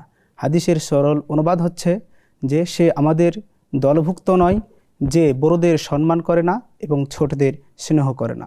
অনুরূপভাবে আরেকটি হাদিস এসেছে, সেখানে বলা হয়েছে আবু মুসা আল আশআরী থেকে হাদিসটি এসেছে আবু দাউদে, যে ইকরামা ইন্না মিন ইজলালিল্লাহি ইকরামা যি শাইবাতিল মুসলিম, মানে বয়োবৃদ্ধ মুসলমানকে সম্মান করাই হচ্ছে আল্লাহ তাআলাকে সম্মান করার মতো। এবং কোরআনে যদি আমরা লক্ষ্য করি তাহলে কোরআনে আমরা দেখতে পাবো যে আল্লাহ তাআলা পাক রব্বুল আলামিন অনেকগুলো বলেছেন। তার মাঝে একটি আয়াত হচ্ছে যে ওয়াকুল্লাহু ওয়াকফিদ লাহুম জানাহা যুল্লি মিনার রাহমা, যদি এই আয়াতটা পিতামাতার সাথে খাস করেছেন আল্লাহ, যে তোমরা পিতামাতার জন্য মায়া মমতার ডানা বিছিয়ে দাও। তো এখান থেকে মুফাসসিরগণ তারা এভাবে মাসাল ইস্তেমবাদ করেছে যে যদিও এটা পিতামাতার সাথে খাস, কিন্তু এখান থেকে এটা করেছে যে যারা বড় রয়েছে তাদেরকেও সম্মান করা হবে, তাদের সাথে ভালো ব্যবহার করা হবে। এখন আমরা যদি সমন্বয় করি কোরআন এবং হাদিস দুইটাকে সমন্বয় করে, আমরা এই একটাই মেসেজ পাই যে যদি ব্যক্তি ছোটদের প্রতি স্নেহ করে, তাহলে ছোটরা বড় ব্যক্তিকে অল্পতেই মানে দেখলে সম্মান করবে। আর ছোট ব্যক্তিরা যদি বড় ব্যক্তিকে সম্মান করে, তখন বড় ব্যক্তির আলাদাভাবে একটা গাড়িতে লাগবে যে ছোটরাই আমাকে সম্মান করছে, তাদের প্রতি যদি আমি স্নেহ না করি তাহলে এটা ইসলামে কেমন হচ্ছে বিষয়টা নিজের কাছে খারাপ লাগবে। সুতরাং এটি ইসলামে একটি গুরুত্বপূর্ণ বিষয় যে ছোটর প্রতি স্নেহ, বড়র প্রতি সম্মান। আল্লাহ তাআলা যেন আমাদেরকে, যারা ছোট রয়েছেন আমাদের চাইতে, তাদেরকে স্নেহ, এবং যারা আমাদের চাইতে বড় রয়েছেন তাদেরকে সম্মান করার তৌফিক দান করুন। আল্লাহ তাআলা কবুল করুন, আমিন। জাযাকাল্লাহু খাইরান। আপনি সমাপ্তিটা খুব সুন্দর করেছেন, যেহেতু এটা আলোচনার বিষয়। আলোচনার শুরুতে হামদ এবং সানা এবং রাসূলুল্লাহ সাল্লাল্লাহু আলাইহি সাল্লামের উপর সালাত ও সালাম পাঠ করলে আরও সুন্দর হতো। আর এই ক্ষেত্রে কোরআনের আয়াত আর একটু বিস্তৃত পরিসরে আনতে পারতেন, যে বড় ছোট আল্লাহর নিকট প্রকৃত মানদণ্ড হলো তাকওয়ার ভিত্তিতে। ইন্না আকরামাকুম ইনদাল্লাহি আতকাকুম। সে বড় হোক ছোট হোক, কিন্তু আল্লাহ সুবহানাহু ওয়া তাআলার কাছে শ্রেষ্ঠত্বর মাপকাঠি সেটা তাকওয়ার ভিত্তিতে। আর পাশাপাশি আলোচনার ক্ষেত্রে যতটা জড়তামুক্ত বলা যায় তত সুন্দর হবে ইনশাআল্লাহ। আল্লাহ সুবহানাহু ওয়া তাআলা আপনাকে তৌফিক দিন। আমাদের পরের ভাই লক্ষ্মীপুরের মোহাম্মদ জুনায়েদ আহমদ, আপনার জন্য আলোচনার টপিক তুলছি। গুরুত্বপূর্ণ একটি বিষয়, তা হলো মুসলমানদের সাথে সম্পর্কচ্ছেদ নিষিদ্ধ। এ সম্পর্কে আপনি 2 মিনিটের মধ্যে আলোচনা করবেন। নাহমাদুহু ওয়া নুসাল্লি আলা রাসূলিহিল কারীম, আম্মা বা'দ। ক্বালা আল্লাহু তাবারাকা ওয়া তাআলা ইন্নামাল মুমিনুনা ইখওয়াতুন ফাআসলিহু বাইনা আখাওয়াইকুম। ওয়া ক্বালা আন-নাবিয়্যু সাল্লাল্লাহু আলাইহি ওয়া সাল্লাম عن أنس بن مالك رضي الله تعالى عنه عن النبي صلى الله عليه وسلم قال لا يحل لامرئ مسلم أن يهجر أخاه فوق 3 ليال। আমাকে যে বিষয়বস্তু দেওয়া হয়েছে সেটা হলো মুসলমানের সাথে সম্পর্ক ছিদ করা। আল্লাহ তাআলা বলেন যে ইন্নামাল মুমিনুনা ইখওয়াতুন ফাআসলিহু বাইনা আখাওয়াইকুম, যে মুমিনরা তোমরা সকলে ভাই ভাই, অথবা তোমরা তোমাদের মাঝে সম্পর্ক সংশোধন করে নাও, অর্থাৎ তোমরা মিলিজুলে থাকো। হাদিসে এসেছে যে কোনো মুসলমানের জন্য জায়েজ নাই যে সে জন্য তার ভাইয়ের সাথে 3 দিনের বেশি সম্পর্ক ছেদ করে। তো আল্লাহ তাআলা বলতেছেন যে তোমরা নিজেদের মধ্যে সংশোধন হয়ে তোমরা মিলেজুলে থাকো। আর হাদিসে আসছে যে তোমরা কোনো মুসলমানের জন্য উচিত নয় সেই জন্য তার ভাইয়ের সাথে 3 দিনের বেশি সম্পর্ক ছেদ রাখে। তাহলে আমাদেরকে বুঝতে হবে যে আমরা অনেকে দেখা গেছে সামান্য বিষয় নিয়ে আপনার ভাইয়ের সাথে তোর ঝগড়া হয়েছে, কথা বন্ধ করে দেয়। অন্য একটা হাদিসে আসছে যে আল্লাহ তাআলার কাছে প্রতি সোমবার এবং বৃহস্পতিবার আমলনামা পেশ করা হয়, তবে সেখানে সকলকে ক্ষমা করা দেয়, তবে যে ব্যক্তি তার ভাইয়ের সাথে তার শত্রুতা আছে তাকে ক্ষমা করা দেওয়া হয় না। এই জন্য আমাদের জন্য উচিত হলো যে আমাদের ভাইয়ের সাথে যদি কখনো কী হয়, সম্পর্ক ছেদ হয়, বা আমার সাথে সামান্য কোনো কিছু দিয়ে আমি যদি নিজেকে স্যাক্রিফাইস করে আমার ভাইয়ের সাথে সম্পর্ক ঠিক রাখতে পারি, তাহলে আল্লাহ তাআলা নিশ্চয়ই তার জন্য তার প্রতিদান দেবে। হাদিসে এসেছে যে মান হাজারো সানাতান কাহুয়া কাসাফ কিতামিহি, যে যদি কোনো ব্যক্তি তার ভাইকে সাথে 1 বছর সম্পর্ক ছেদ করে তাহলে সেই জন্য তাকে হত্যা করার মতো। তাহলে হাদিসে এবং কোরআনের অনুযায়ী আমরা বুঝতে পারি যে অন্য কারোর সাথে সম্পর্ক ছেদ করা আসলে অনেক গুনাহের কাজ। আমাদের জন্য সকলের জন্য উচিত যেন আমরা আমাদের ভাইদের সাথে সম্পর্ক ছেদ না করি। আল্লাহ তাআলা আমাদের সকলকে কবুল করুক। খুবই সুন্দর একটা আলোচনা শুনলাম আমরা। আলোচনাটা আর একটু স্বতঃস্ফূর্ত হলে আরও ভালো লাগতো শুনতে। জাযাকাল্লাহু খাইরান। আমাদের পরের ভাই ঢাকার মোহাম্মদ ফোরকান আহমেদ, আপনার জন্য আলোচনার টপিক তুলছি। আপনার জন্য আলোচনার বিষয় হলো জুয়া খেলা ও বাজি ধরা নিষিদ্ধ। ইন্নাল হামদুলিল্লাহ নাহমাদুহু ওয়া নাস্তাঈনুহু ওয়া নাস্তাগফিরুহু ওয়া নাউযু বিল্লাহি মিন শুরুরি আনফুসিনা ওয়া মিন সাইয়্যাতি আ'মালিনা। আম্মা বা'দ, ফাকাদ ক্বালা আল্লাহু তাআলা ফিল কুরআনিল কারীম ইন্নামাল খামরু ওয়াল মাইসিরু ওয়াল আনসাবু ওয়াল আজলামু রিজসুম মিন আমালিশ শাইতান ফাজতানিবুহু। ওয়া ক্বালা আন-নাবিয়্যু সাল্লাল্লাহু আলাইহি ওয়াসাল্লাম মান লা'iবা বিন নারদাশির ফাকাদ সাবাগা ইয়াদাহু ফি দামিল খিনজিরি আও কামা ক্বালা আন-নাবিয়্যু সাল্লাল্লাহু আলাইহি ওয়াসাল্লাম। সমস্ত প্রশংসা মহান আল্লাহ তাআলার, এবং দুরূদ ও সালাম পাঠ করছি প্রিয় নবী হযরত মুহাম্মদ সাল্লাল্লাহু আলাইহি ওয়াসাল্লামের উপর। আজকে আমার যে আলোচনার বিষয়বস্তু সেটা হলো দাবা খেলা এবং জুয়া, খেলতামাশা এবং জুয়া নিষিদ্ধ হওয়া।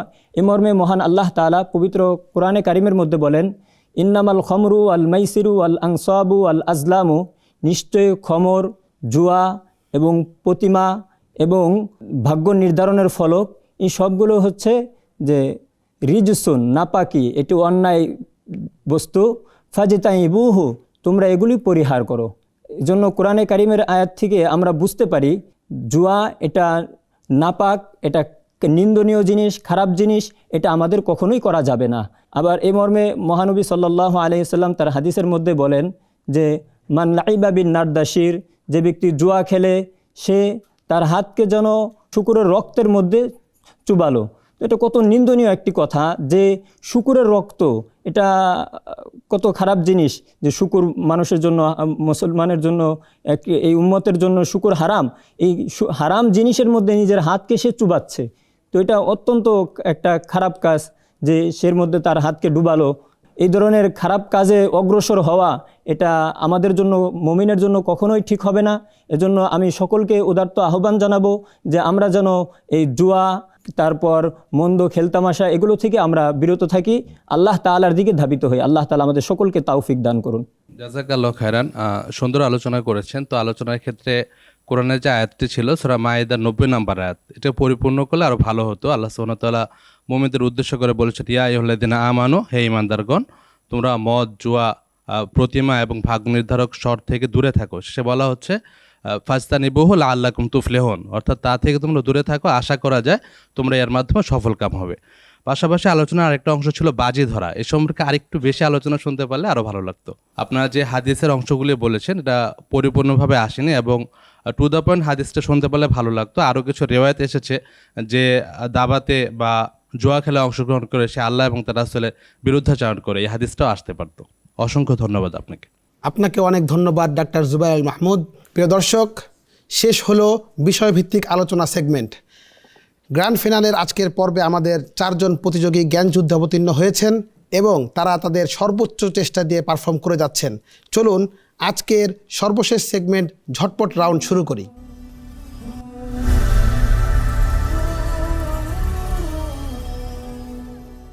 ঝটপট রাউন্ডে আমি আমার প্রত্যেক প্রতিযোগী বন্ধুকে 3টি করে প্রশ্ন করব, তারাও ঝটপট উত্তর দিবেন ইনশাআল্লাহ।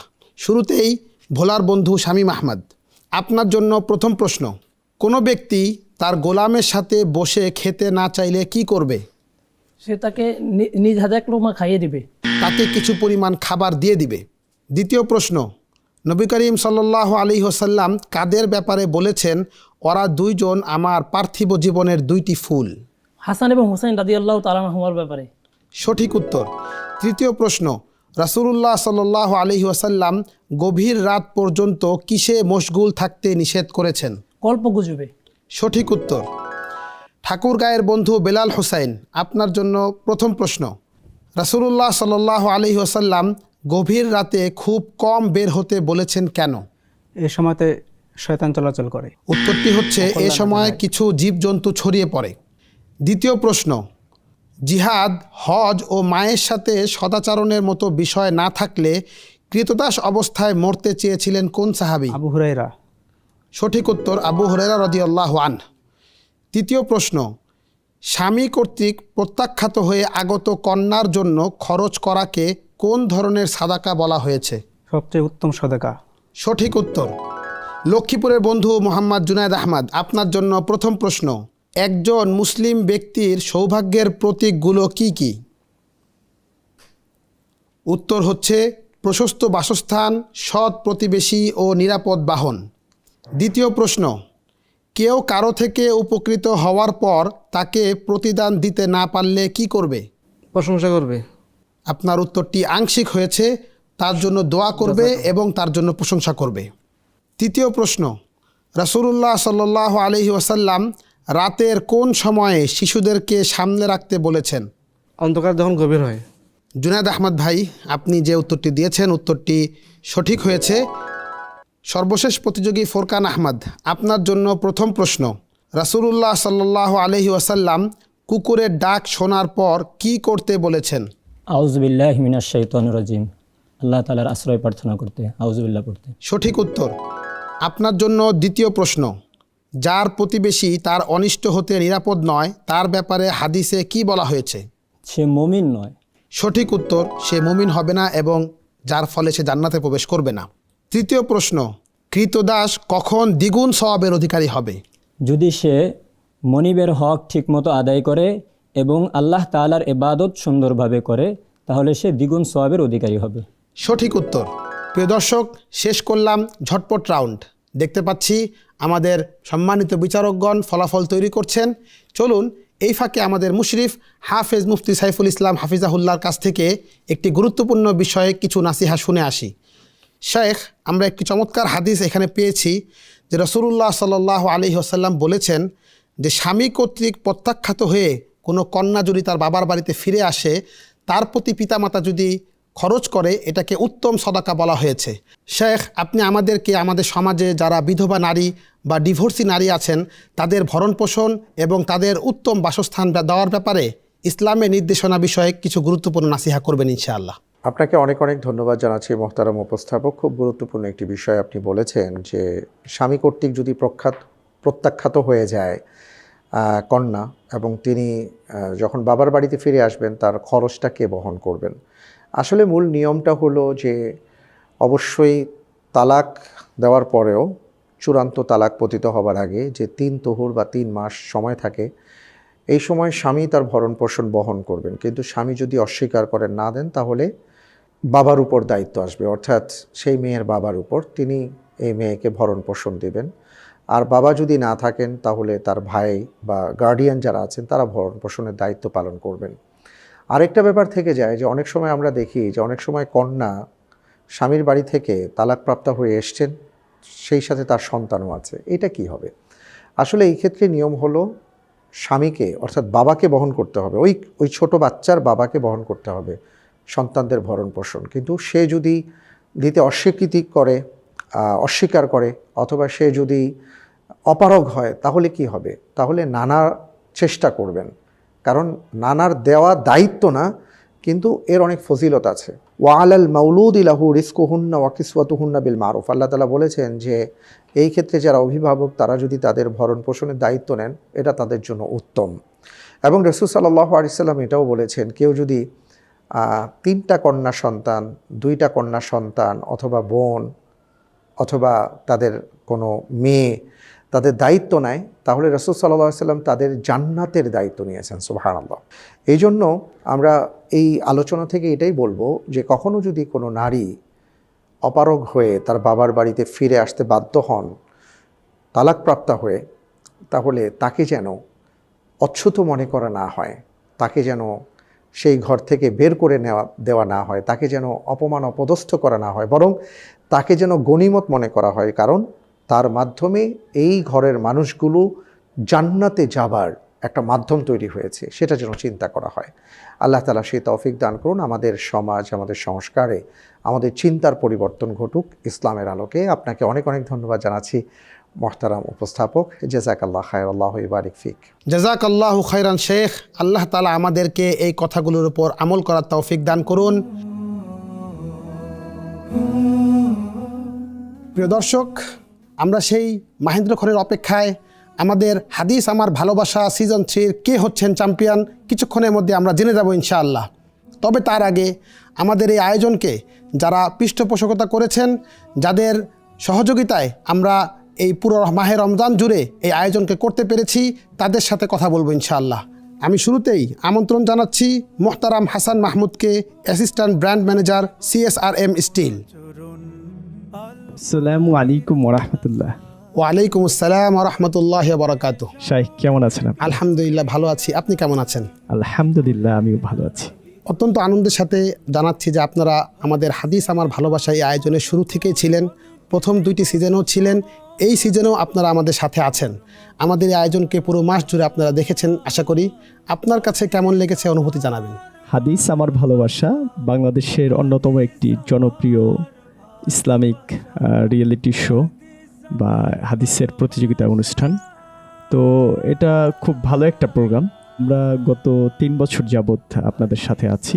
তো আমরা CSRM পরিবার বরাবরই ইসলামের সাথে সম্পৃক্ত যে বিষয়গুলো থাকে সেগুলোর সাথে আমরা ওতপ্রোতভাবে জড়িত থাকার চেষ্টা করি, স্পন্সর করার চেষ্টা করি।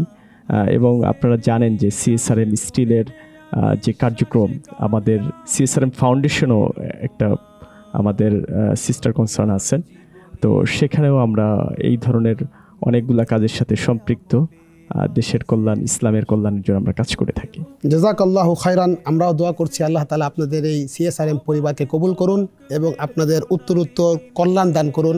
আমাদের এই আয়োজনের সাথে আরও দীর্ঘ সময় আপনারা থাকবেন এই প্রত্যাশা করছি ইনশাআল্লাহ। এবার আমন্ত্রণ জানাবো আমাদের এই আয়োজনের প্রাণপুরুষ, আমাদের সম্মানিত মুশরিফ বা তত্ত্বাবধায়ক হাফেজ মুফতি সাইফুল ইসলাম হাফিজাহুল্লাহকে। আসসালামু আলাইকুম ওয়া রাহমাতুল্লাহি ওয়ালাইকুম ওয়া বারাকাতুহু। আসসালাম ওয়া রাহমাতুল্লাহি ওয়া বারাকাতুহু। কেমন আছেন শেখ? আলহামদুলিল্লাহ, খুব ভালো আছি। আপনি কেমন আছেন? আলহামদুলিল্লাহ ভালো আছি। হাদিস আমার ভালোবাসা, ভালোবাসার এই আয়োজনটি আপনি গত 3 বছর যাবৎ জাতিকে উপহার দিচ্ছেন। আমরা এই অনুষ্ঠান নিয়ে আপনার পরিকল্পনা এবং স্বপ্ন জানতে চাই। অনেক অনেক ধন্যবাদ জানাচ্ছি আপনাকে এবং আল্লাহ তাআলার কাছে শুকরিয়া জ্ঞাপন করছি। আল্লাহ রাব্বুল আলামিন আমাদেরকে তৌফিক দান করেছেন বাংলাদেশের এই মানচিত্রের মাঝে রাসূল সাল্লাল্লাহু আলাইহি ওয়াসাল্লামের হাদিস নিয়ে এমন একটি রিয়েলিটি শো করার তৌফিক তিনি আমাদেরকে দান করেছেন। আলহামদুলিল্লাহ। আলহামদুলিল্লাহ। আপনি জানেন যে বাংলাদেশে আল্লাহর মেহেরবানিতে অনেক সুন্দর সুন্দর আয়োজন হয়ে থাকে। পবিত্র কোরআনুল কারীম নিয়ে আছে এবং আমাদের আরও একটি আয়োজন আছে আকিজ আলোকিত জ্ঞানী, যেখানে সার্বিকভাবে সকল জ্ঞান নিয়ে আমরা কাজ করি, কিন্তু স্পেসিফিক হাদিস নিয়ে আমাদের কোনো আয়োজন ছিল না। তো আল্লাহ রাব্বুল আলামিনের দয়া, আমরা এটা চিন্তা করেছিলাম, আমার সাথে মোহাম্মদ ইকবাল ভাই আছেন যিনি ক্যামেরার নেপথ্য নায়ক।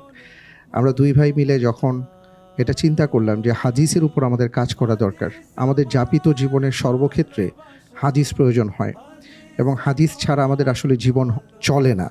কিন্তু এই হাদিসের বিশাল ভাণ্ডারকে জাতির সামনে উপস্থাপন করবার কোনো প্ল্যাটফর্ম এ পর্যন্ত আমাদের চোখে পড়েনি। তো সেই আলোকেই আমরা হাদিস আমার ভালোবাসার এই আয়োজনটি শুরু করি। তো আল্লাহর মেহেরবানি, আলহামদুলিল্লাহ, আল্লাহ তাআলা তৌফিক দান করেছেন। এইভাবেই আমাদের 3য় বছরের মতন পথ চলা। পাশাপাশি একটি কথা না বললেই নয়, আমরা যখন এই জাতীয় কাজ করি স্বাভাবিকভাবে এখানে অনেক অর্থের প্রয়োজন হয়। তো এই ক্ষেত্রে যে সকল সম্মানিত স্পন্সর বৃন্দ যারা এগিয়ে এসছেন, আমি বিশেষ করে বলবো গ্রেট ওয়াল সিরামিকের যারা আছেন, বিশেষ করে হুদা সাহেব, তিনি ইন্তেকাল করেছেন। তিনি জীবিত থাকতেই এই প্রোগ্রামটাকে ভালোবেসে তিনি এগিয়ে এসেছিলেন। পরবর্তীতে তার সন্তান আসিফ ইকবাল সাহেব, তিনি এগিয়ে এসছেন। আমরা তাদের প্রতি কৃতজ্ঞতা প্রকাশ করছি। আমাদের আরও একটি অত্যন্ত আপন একটি প্রতিষ্ঠান, আমরা মনে করি সেই প্রতিষ্ঠান আমাদের প্রতিষ্ঠান CSRM, বাংলাদেশের এমন একটি প্রতিষ্ঠান যে যারা সৎ এবং সততার উপর ব্যবসা পরিচালনা করার চেষ্টা করেন। তো আলহামদুলিল্লাহ, আমরা সূচনাতেই তাদেরকে পেয়েছি, এখনও তারা আছেন, ভবিষ্যতে আমাদের সাথে থাকবেন ইনশাআল্লাহ। এছাড়াও আরও বেশ কিছু প্রতিষ্ঠান আছে, মাইক্রোফাইবার গ্রুপ, তারপরে এই বছর আমাদের সাথে আরও যুক্ত হয়েছে আকিদা ট্যুরস অ্যান্ড ট্রাভেলস। তো যারাই আছেন আমাদের সাথে, আমরা প্রত্যেকের কাছে কৃতজ্ঞতা প্রকাশ করছি। আল্লাহ রাব্বুল আলামিন সবাইকে কবুল করুন, আমিন। এবং আমরা যেন কিয়ামতের ময়দানে দাঁড়িয়ে বলতে পারি যে আমরা হাদিস নিয়ে কিছু কাজ করতে পেরেছি। আল্লাহুম্মা আমিন। আল্লাহ তাআলা আপনার এই স্বপ্নকে কবুল করুন, হাদিস আমার ভালোবাসাকে বহু বছরের জন্য কবুল করুন ইনশাআল্লাহ। আমিন আমিন। প্রিয় দর্শক, আমরা শেখ মুফতি সাইফুল ইসলাম হাফিজাহুল্লাহর মুখ থেকে একটি চমৎকার নাম শুনেছি। আমাদের এই আয়োজনের নেপথ্য নায়ক এবং রাহবার মাল্টিমিডিয়ার ম্যানেজিং ডিরেক্টর জনাব মোহাম্মদ ইকবাল, তিনি আসছেন। আসসালামু আলাইকুম ওয়া রাহমাতুল্লাহি ওয়া বারাকাতুহু। ওয়া আলাইকুম আসসালাম ওয়া রাহমাতুল্লাহি ওয়া বারাকাতুহু। কেমন আছেন ইকবাল ভাই? আলহামদুলিল্লাহ, আল্লাহ তাআলার মেহেরবানি খুবই ভালো আছি এবং এই মুহূর্তে আরও অনেক বেশি ভালো আছি আলহামদুলিল্লাহ। পুরো মাহে রমজান জুড়ে আপনি আমাদের সাথে ছিলেন, ক্যামেরার পিছনে অনেক কষ্ট করেছেন, আমাদের এই পুরো আয়োজনটি আপনি পরিচালনা করেছেন। হাদিস আমার ভালোবাসা নিয়ে আপনার প্রচেষ্টা এবং পরিকল্পনা সম্পর্কে কিছু বলবেন। আলহামদুলিল্লাহ, আল্লাহু আকবার। আসলে এটার সাথে সম্পৃক্ত থাকতে পারাটা এটা অনেক বড় সৌভাগ্যের বিষয় প্রথমত, এবং সেখানে আবার আমার মতো একজন অযোগ্য ব্যক্তি, এটা আল্লাহ তাআলার কাছে আমি অসংখ্য অগণিত শুকর এবং সুজুদ জ্ঞাপন করছি। মহান রব্বুল আলামিন আমাকে সেই সুযোগ দান করেছেন এবং সেই সঙ্গে আমার পাশে উপবিষ্ট আমার মেন্টর হাফেজ মুফতি সাইফুল ইসলাম হাফিজাহুল্লাহ, তার প্রতিও কৃতজ্ঞতা জ্ঞাপন করছি। আল্লাহ তাআলা তার সুহবত আমাকে নসিব করেছেন, এটা আমার জন্য অনেক বড় একটা নিয়ামত আলহামদুলিল্লাহ। আর সেই সঙ্গে পরিকল্পনার কথা বললেন শেখ মুফতি সাইফুল ইসলাম হাফিজাহুল্লাহ, এই কথাটি বলেছেন। আসলে এটা অনেক ব্যাপক অনেক কথা, তো সবচেয়ে বড় বিষয় হলো যেটা, যে হাদিসের উপরে কাজ কম ছিল আমাদের দেশে, এখনও অনেক কম। এবং জ্ঞান সমুদ্র বলতে যে কথাটা, সেটা আসলে এই ইলমুল হাদিস এটাকেই আসলে বোঝায়। আমি এতদিন এটার পিছনে কাজ করতে যে আমার এই উপলব্ধি যে জ্ঞান সমুদ্র বলতে যে বিষয়টা আমরা বুঝি, সেটা আসলে ইলমুল হাদিসের জ্ঞান। তো এটা বিশাল বিশদ। তো আমরা হয়তো কিঞ্চিত পরিমাণ কাজ করার সুযোগ পেয়েছি আল্লাহ তাআলার মেহেরবানিতে। তো এটা অনেক সৌভাগ্যের বিষয় এবং এটা অনেক বেশি বেশি হওয়া দরকার, হওয়া উচিত। মহান রব্বুল আলামিন যেন আমাদেরকে এর পরিধি আর উত্তর ব্যাপক করার, প্রসারিত করার সৌভাগ্য দান করেন। এবং সেই সঙ্গে প্রাসঙ্গিকভাবে আমাদের এই আয়োজনের সাথে সম্পৃক্ত ক্যামেরার সামনে এবং পেছনের সকলের প্রতি আন্তরিক কৃতজ্ঞতা এবং ভালোবাসা, মোবারকবাদ জানাচ্ছি। বিশেষ করে আমাদের মুহাদ্দিস প্যানেলের সম্মানিত শায়েখগণ, সম্মানিত মুসাঈদ হিসাবে যারা দায়িত্ব পালন করেছেন, আমাদের আলোকিত জ্ঞানী পরিবারের সদস্যবৃন্দ, এবং সেই সঙ্গে আমাদের প্রতিযোগী যারা বিজয়ী হয়েছেন এবং বিজিত হয়েছেন, যারা আসলে অংশগ্রহণ করেছেন, প্রত্যেকেই এখানে বিজয়ী আমরা বলবো। এবং প্রত্যেকের জন্য আমাদের অন্তরের অন্তঃস্থল থেকে ভালোবাসা, মোবারকবাদ জানাচ্ছি। আর সেই সঙ্গে আপনাকেও অসংখ্য অগণিত মোবারকবাদ, কৃতজ্ঞতা জানাচ্ছি। আপনার সুন্দর উপস্থাপনা আমাদেরকে মুগ্ধ করেছে। আল্লাহ তাআলা আপনার সকল কিছুতে ভরপুর বারাকা দান করুন, এই দোয়া করছি। এবং সেই সঙ্গে আবারও আমি আমার টিমের সকলের প্রতি ভালোবাসা, মোবারকবাদ, কৃতজ্ঞতা জ্ঞাপন করছি। অনেক অনেক শুক্রিয়া, জাযাকাল্লাহু খাইরান। আল্লাহ তাআলা আপনার টিমকে কবুল করুন আমাদেরকে এত সুন্দর একটা অনুষ্ঠান উপহার দেওয়ার জন্য। এবং সেই সাথে আমরা আল্লাহ তাআলার কাছে দোয়া করি, হাদিস আমার ভালোবাসা যেন পুরা পৃথিবীব্যাপী ছড়িয়ে যায়। আল্লাহুম্মা আমিন, আল্লাহুম্মা আমিন। প্রিয় দর্শক, এই পর্যায়ে সামনে আসার জন্য অনুরোধ করছি আমাদের সম্মানিত বিচারকদ্বয় এবং সম্মানিত মুসাঈদ আপনাদেরকে। হাদিস আমার ভালোবাসা, হাদিস শেখ মুফতি আব্দুস সালাম হাফিজাহুল্লাহ, হাদিস আমার ভালোবাসার প্রথম আয়োজন থেকে আপনি আমাদের সাথে আছেন এবং সিজন 3তে শুরু থেকে শেষ পর্যন্ত আপনি বিচারকের দায়িত্ব পালন করেছেন। আমরা আপনার অনুভূতি জানতে চাই, পাশাপাশি হিফজুল হাদিস এবং হাদিসের জ্ঞান অর্জনের জন্য আমরা কি করতে পারি, এই বিষয়ে আপনি আমাদেরকে কিছু বলবেন। মহান আল্লাহ রাব্বুল আলামিনের পক্ষ থেকে এই অধমের উপর যে নিয়ামতগুলো বর্ষিত হয়েছে তার মধ্যে সবচেয়ে উল্লেখযোগ্য অবদান আমি বলবো হাদিস আমার ভালোবাসার অনুষ্ঠানে নিজেকে জড়িয়ে রাখতে পারা। আলহামদুলিল্লাহ। রাসূলুল্লাহ সাল্লাল্লাহু আলাইহি ওয়াসাল্লামকে ভালো না বাসলে পৃথিবীর আমি আপনি কেউ নাজাত পাবো না। আর রসুলকে ভালোবাসতে হলে তার বাণীকে ভালোবাসতে হবে। আর রসুলের বাণীকে ভালোবাসতে গেলে বাণীর ভেতরে প্রবেশ করতে হবে। এজন্য যেভাবে আমাদেরকে কোরআনের শব্দ মুখস্থ করিয়ে হাফেজে কোরআন বানানো হয়, ঠিক তেমনিভাবে হাফেজে হাদিস হওয়ার মাধ্যমে আমরা কোরআনের মানা সংরক্ষণ করে হাফেজে হাদিস হতে পারি এবং কোরআনকে সংরক্ষণের সেই মহান কাজে শরিক হতে পারি। রাহবার মাল্টিমিডিয়ার উদ্যোগে এবং বিভিন্ন স্পন্সর ভাইদের সহযোগিতায় হাদিস আমার ভালোবাসার অনুষ্ঠানটা চলছে, যেটা বাংলাদেশে ছিলই না। আমাদের বন্ধুবর এবং মুফতি শেখ সাইফুল ইসলাম দামাত বরকাতুহুম এবং আমাদের সকলের প্রিয় ইকবাল ভাইয়ের, তাদের মাধ্যমে এটা আলোর মুখ দেখেছে। এখন ধীরে ধীরে কিছু কিছু জায়গা হচ্ছে। তো আলহামদুলিল্লাহ, আল্লাহ যেন এর সৌরভ, হাদিসের ভালোবাসার সৌরভ সারা পৃথিবীব্যাপী ছড়িয়ে দেন এবং প্রতি ঘরে ঘরে যেমন কোরআনের আলো ছড়িয়ে গেছে, হাদিসের মহাব্বতও প্রতি ঘরে ঘরে ছড়িয়ে যায় এবং বিস্তৃত হয়, যেন পরবর্তী জেনারেশন হাকিম হতে পারে, হাফেজ হতে পারে, হুজ্জা হতে পারে এবং রাসূলুল্লাহ সাল্লাল্লাহু আলাইহি ওয়াসাল্লামের বাণীকে কলবে ধারণ করে নবীজি সাল্লাল্লাহু আলাইহি ওয়াসাল্লামের শাফাত লাভের মাধ্যমে পরপারে নাজাতের ওসিলা এটা আমাদের সকলের জন্য হয়। আল্লাহ পাক রব্বুল আলামিন এই যাত্রাকে কিয়ামত পর্যন্ত বিস্তৃত করে রাখুন এবং এই সৌরভ এর মাধ্যমে পৃথিবীব্যাপী ছড়িয়ে দেওয়ার জন্য তৌফিক দান করুন। জাযাকাল্লাহু খাইরান শেখ। এই পর্যায়ে আমরা সংক্ষিপ্ত অনুভূতি শুনবো শেখ ওবায়দুল্লাহ আল কাফি আপনার কাছ থেকে। নবীজি সাল্লাল্লাহু আলাইহি ওয়াসাল্লামের হাদিসের পাঠ আমাদেরকে সুন্নাহ এবং সুন্নতি জীবন সম্পর্কে ধারণা দেয়, একই সাথে কোরআনুল কারীমকে বোঝার ক্ষেত্রে পথ উন্মোচিত করে দেয়। হাদিস ছাড়া কখনোই কোরআন পরিপূর্ণ বোঝা সম্ভব নয়। নবীজি সাল্লাল্লাহু আলাইহি ওয়াসাল্লামের কথা আমাদেরকে জানিয়ে গিয়েছেন সেই 1500 বছর আগেই, যে এমন এক সময় আসবে কিছু মানুষ বলবে কোরআনে তো এটি নেই, কোরআন ছাড়া তারা হাদিসকে অস্বীকার করবে। সেই সব ব্যক্তিগণ চেয়ারে হেলান দেওয়া থাকবে, সোফায় হেলান দিয়ে তারা বলবে যে তারা হাদিস মানে না। তো আমি সেই সব ব্যক্তিদেরকে বিনয়ের সাথে বলতে চাই যে আল্লাহ রাব্বুল আলামিন কিতাব পাঠিয়েছেন, সেই কিতাবকে বোঝার জন্য নবীজি সাল্লাল্লাহু আলাইহি ওয়াসাল্লামের মুখনিসৃত বাণী দিয়েছেন এবং এই বাণীগুলো ওহী। তো আল্লাহ রাব্বুল আলামিন এত চমৎকার একটি আয়োজনের সাথে আমাকে শরীক হওয়ার সুযোগ করে দিয়েছেন, এজন্য আমি শুকরিয়া আদায় করছি। আসসালামু আলাইকুম ওয়া রাহমাতুল্লাহি ওয়া বারাকাতুহু। ওয়ালাইকুম আসসালাম, জাযাকাল্লাহু খাইরান শেখ। আমাদের আজকের পর্বের সম্মানিত মুসাইদ ডাক্তার জুবাইর আল মাহমুদ, আপনি এবং আপনার টিম পুরো মাস জুড়ে আমাদের এই আয়োজনের সাথে ছিলেন এবং সহকারী বিচারকের দায়িত্ব পালন করেছেন। আমাদের এই আয়োজনটি আপনারা কিভাবে সাজিয়েছেন এবং হাদিস আমার ভালোবাসা নিয়ে আপনাদের পিছনের কথাগুলো আমাদেরকে বলবেন। হাদিস আমার ভালোবাসা এক প্রকার বিপ্লব।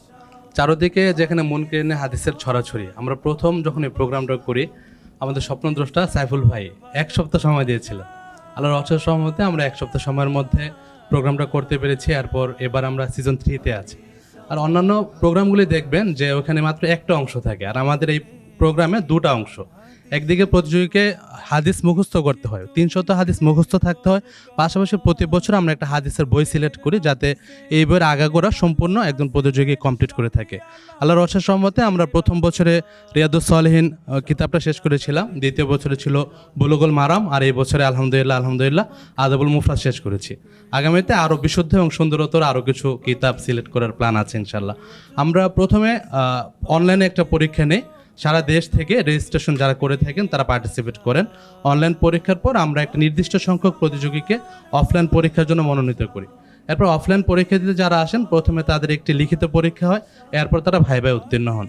এই ভাইভা এবং লিখিত সমন্বিত রেজাল্টের ভিত্তিতে সেরা 24 জনকে আমরা টেলিভিশন পর্বের জন্য আমন্ত্রণ জানাই। বেশ লম্বা সফর দিতে হয়। যে প্রতিযোগী আজকে আমরা চ্যাম্পিয়ন রানার্স আপ পাবো, তারা প্রায় 8টা ধাপ বা 8টা রাউন্ড অতিক্রম করবেন। প্রথমে আমরা 3 জন করে 8টা গ্রুপে ভাগ করি, প্রতি পর্বে 1 জন করে বিদায় নেন। পরবর্তীতে 4 জন করে 4টা গ্রুপ হয়, এরপর আবার 3 জন করে 4টা গ্রুপ হয়, এরপর 4 জন করে 2টা গ্রুপ হয়, 3 জন করে 2টা গ্রুপ হয়, পরবর্তীতে শেষ 4 জন থাকেন। এই 4 জনকে নিয়ে আমরা 3টা রাউন্ড করি, প্রথমে গ্রুপ পর্ব, এরপর একক পর্ব, এরপর যৌথ পর্ব। এই সমন্বিত রেজাল্টের ভিত্তিতে আজকে আমরা কিছুক্ষণের মধ্যে ইনশাল্লাহ কাঙ্ক্ষিত প্রতিযোগিতা আমরা পেয়ে যাব, যারা চ্যাম্পিয়ন রানার্স আপ হয়েছেন। আল্লাহ সুবহানাহু ওয়া তাআলা এর সাথে সংশ্লিষ্ট সবাইকে কবুল করে নিন এবং আমাদেরকে আর মিনিমাম জারি আল্লাহ তাআলা দান করুন। আল্লাহ সাল্লাল্লাহু আলাইহি ওয়াসাল্লামের যে হাদিসটা সে বাল্লিগু আন্নি ওয়ালাউ আয়া, আমার পক্ষ থেকে একটা আয়াত হলেও পৌঁছে দাও।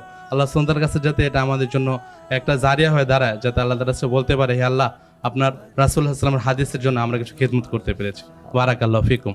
জাযাকাল্লাহু খাইরান ডাক্তার জুবাইর আল মাহমুদ। এই পর্যায়ে মঞ্চে ডেকে নিচ্ছি আমাদের 2 জন সম্মানিত অতিথিকে, ডক্টর শেখ সাদি বিন আব্দুর রশিদ, অধ্যক্ষ মাদ্রাসা দারুস সুন্নাহ সালাফিয়া জামালপুর এবং আল হিদায়া ফাউন্ডেশনের চেয়ারম্যান জনাব মুফতি মোহাম্মদ আলী।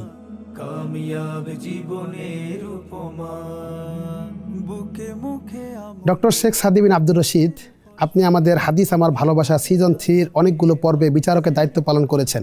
আমাদের এই আয়োজন সম্পর্কে আপনার অনুভূতি জানাবেন। ধন্যবাদ আপনাকে, ধন্যবাদ দর্শকবৃন্দ, পৃথিবীর বিভিন্ন জায়গা থেকে যারা দেখছেন এই অনুষ্ঠানটি। আমার অনুভূতির কথা যদি আমি বলি, তাহলে বাংলাদেশে হাদিস আমার ভালোবাসা, হাদিসের প্রতি মানুষকে উদ্বুদ্ধ করা, এটা রাসূলুল্লাহ সাল্লাল্লাহু আলাইহি সাল্লামের প্রতি ভালোবাসার একটা অন্যতম দিক। আলহামদুলিল্লাহ। তো হাদিসের প্রতি ভালোবাসায় জাতিকে উদ্বুদ্ধ করণে এই অনুষ্ঠানটির ভূমিকা হচ্ছে অন্যতম, আলহামদুলিল্লাহ। এবং বিশেষ করে আমি বিচারক প্যানেলে বসে যা দেখলাম, যে একজন ছাত্রকে হাদিস সম্পর্কে শুধুমাত্র মুখস্থ যথেষ্ট নয়, তাকে রাবি সম্পর্কে জানতে হয়, ও হাদিসটি কোন কিতাবে আসছে, তার আহকাম কি, হাদিসটার গ্রহণযোগ্যতা কতটুকু, কোন পর্যায়ে, সেটাও তাকে জানতে হয়। এবং আরও বিষয় হচ্ছে যে হাদিসের ভিতরে কি তথ্য আছে, এই জন্য একটি হাদিসকে তারা অনেক ভালোভাবে গভীরভাবে জ্ঞান অর্জন করে, আলহামদুলিল্লাহ। এই জন্য আমি মনে করি এটা হচ্ছে একটি বাংলাদেশের গভীর জ্ঞান চর্চার এক প্রতিষ্ঠান, আলহামদুলিল্লাহ। জাযাকাল্লাহু খাইরান শেখ। এই পর্যায়ে আল হিদায়া ফাউন্ডেশনের চেয়ারম্যান জনাব মুফতি মোহাম্মদ আলী, আপনার কাছ থেকে সংক্ষিপ্ত অনুভূতি শুনব। হাদিস আমার ভালোবাসা, এই প্রোগ্রামটি আমি মনে করছি যে আমাদের সকলের হাদিসের প্রতি ভালোবাসা আরও বৃদ্ধি করবে। হাদিসের প্রতি ভালোবাসা থাকা এটা প্রতিটি ইমানদারের ইমানই দায়িত্ব। হাদিসের প্রতি ভালোবাসা না থাকলে সে পূর্ণ ইমানদার হতে পারে না। ইসলাম পরিপূর্ণ হয় না হাদিস ছাড়া। বর্তমানে এই ফিতনার যুগ, যেখানে হাদিস অস্বীকার করার এক চরম ফিতনা চলছে। এই যুগে হাদিস আমার ভালোবাসার মতো এইরকম প্রোগ্রাম আরও হওয়া উচিত, এবং যারা এই প্রোগ্রামের সাথে সম্পৃক্ত রয়েছেন, মুফতি সাইফুল ইসলাম ভাই, আমাদের ইকবাল ভাই সহ আরও যারা সহযোগিতা করেছেন, আমি সকলের প্রতি উদাত্ত আহ্বান জানাবো এই প্রোগ্রামকে আরও বেগবান করার জন্য আমাদের পাশে থাকা উচিত। হাদিসের প্রতি ভালোবাসা রাখা আমাদের প্রতিটি ইমানদারের ইমানি দায়িত্ব। আজকের এই আয়োজনে যারা সম্পৃক্ত ছিলেন সকলকে আবার ধন্যবাদ জানিয়ে আমি আমার অনুভূতি পেশ করে শেষ করছি। জাযাকুমুল্লাহ খায়ের। আসসালামু আলাইকুম রহমতুল্লাহ। ওয়ালাইকুম আসসালাম রহমতুল্লাহ বারাকাতুহ। প্রিয় দর্শক, আপনাদের মতো আমরা অপেক্ষায় আছি কে হচ্ছেন হাদিস আমার ভালোবাসা সিজন 3 চ্যাম্পিয়ন, কে হচ্ছেন প্রথম রানার আপ, দ্বিতীয় রানার আপ এবং চতুর্থ পুরস্কার প্রাপ্ত বন্ধু। ফলাফল ঘোষণার এই মুহূর্তে আমি আমার 4 জন প্রতিযোগী বন্ধুকে সামনে আসার অনুরোধ করছি। আমাদের 4 জন ফাইনালিস্ট বন্ধু সামনে চলে এসেছেন। আমার ডান পাশে আছেন ভোলার বন্ধু শামীম আহমদ এবং ঠাকুরগাঁয়ের বন্ধু বেলাল হোসাইন। বাম পাশে আছেন লক্ষ্মীপুরের বন্ধু জুনায়েদ আহমদ এবং ঢাকা দোহারের বন্ধু ফুরকান আহমদ। এই 4 জনের মধ্যে যিনি চ্যাম্পিয়ন হবেন তিনি পাবেন পবিত্র ওমরাহ এবং নগদ 2 লক্ষ টাকা। যিনি দ্বিতীয় হবেন তিনি পাবেন পবিত্র ওমরাহ এবং নগদ 1 লক্ষ টাকা। যিনি তৃতীয় হবেন তার জন্য থাকছে পবিত্র ওমরাহ এবং নগদ ৭৫,০০০ টাকা, এবং চতুর্থ যে বন্ধু হবেন তার জন্য থাকছে নগদ ৫০,০০০ টাকা। আর দেরি নয়, চলুন ফলাফল ঘোষণা করি। 2026 হাদিস আমার ভালোবাসা সিজন 3-র তৃতীয় স্থান অধিকার করেছেন মোহাম্মদ জুনায়েদ আহমদ, লক্ষ্মীপুরের বন্ধু। মাশাআল্লাহ, আলফ মাবরুক, জাযাকাল্লাহু খাইরান। আমাদের এই আয়োজনে তৃতীয় স্থান অধিকার করার জন্য আপনার জন্য থাকছে নগদ ৭৫,০০০ টাকা এবং পবিত্র ওমরাহ। আলহামদুলিল্লাহ, মাশাআল্লাহ। প্রিয় দর্শক, আপনারা ঠিকই শুনেছেন, তৃতীয় পুরস্কার। এখন যাচ্ছি দ্বিতীয় পুরস্কারে। হাদিস আমার ভালোবাসা সিজন 3-তে প্রথম রানার আপ বা দ্বিতীয় স্থান অধিকার করেছেন যিনি, তার জন্য থাকছে পবিত্র ওমরাহ এবং নগদ 1 লক্ষ টাকা। কে হচ্ছেন প্রথম রানার আপ? ভোলার বন্ধু শামীম আহমদ। আলহামদুলিল্লাহ। শামীম আহমদ ভাই, আপনাকে অসংখ্য মুবারকবাদ হাদিস আমার ভালোবাসা সিজন 3-র প্রথম রানার আপ হওয়ার জন্য। জাযাকুমুল্লাহু খাইর। প্রিয় দর্শক, বাকি আছেন ঢাকা দোহারের বন্ধু ফুরকান আহমদ এবং ঠাকুরগাঁয়ের বন্ধু বেলাল হোসাইন। এদের মধ্যে যিনি চ্যাম্পিয়ন হবেন তিনি পাচ্ছেন পবিত্র ওমরাহ এবং 2 লক্ষ টাকা নগদ পুরস্কার। কিন্তু সামান্য মার্কের ব্যবধানে যিনি চতুর্থ হবেন তিনি বাইতুল্লাহর এই জিয়ারত থেকে বঞ্চিত হচ্ছেন। প্রিয় দর্শক, হাদিসের জ্ঞান বিষয়ক reality show great wall ceramic presence হাদিস আমার ভালোবাসা সিজন 3-র চ্যাম্পিয়ন হচ্ছেন ঢাকা দোহারের বন্ধু মোহাম্মদ ফুরকান আহমদ। মাশাআল্লাহ। জীবনের প্রয়োজন হাদিসের, বাকে বাকে জীবনের প্রয়োজন হাদিসের। ফুরকান আহমেদ ভাই পাচ্ছেন পবিত্র ওমরাহ এবং নগদ 2 লক্ষ টাকার পুরস্কার। সেই সাথে আমাদের এই আয়োজনে চতুর্থ স্থান অধিকার করেছেন ঠাকুরগাঁয়ের বন্ধু বেলাল হোসাইন, তিনি পাচ্ছেন নগদ ৫০,০০০ টাকা। আলহামদুলিল্লাহ। আসসালামু আলাইকুম, আলফ মাবরুক, মুবারক মুবারক। প্রিয় দর্শক, আমরা ফলাফল জেনে গেলাম। আমাদের এই বন্ধুদের প্রাপ্ত নাম্বার আমরা এক নজরে স্ক্রিনে দেখে নিচ্ছি।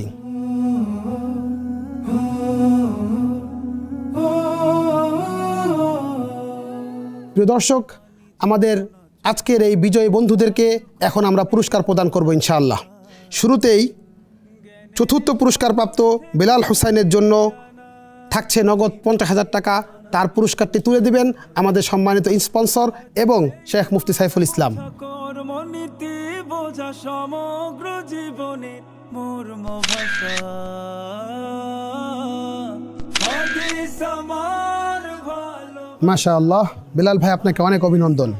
লক্ষ্মীপুরের বন্ধু মোহাম্মদ জুনায়েদ আহমেদকে দ্বিতীয় রানার আপের পুরস্কার তুলে দিবেন আমাদের অতিথিবৃন্দ।